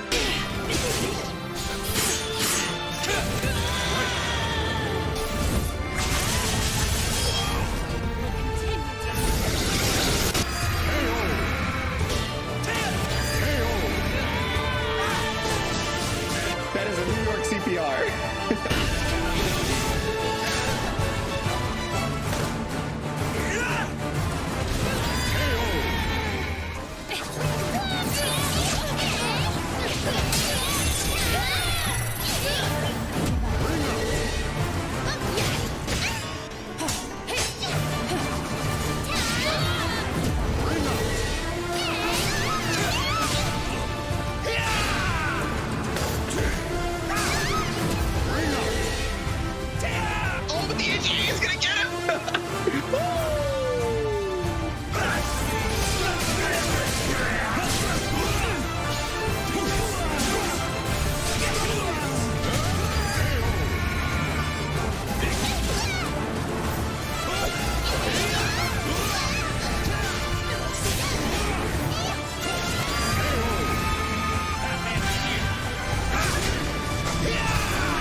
to it. Right on cue. Speak it into existence, and it shall be. Close your eyes. Don't get blinded by the light.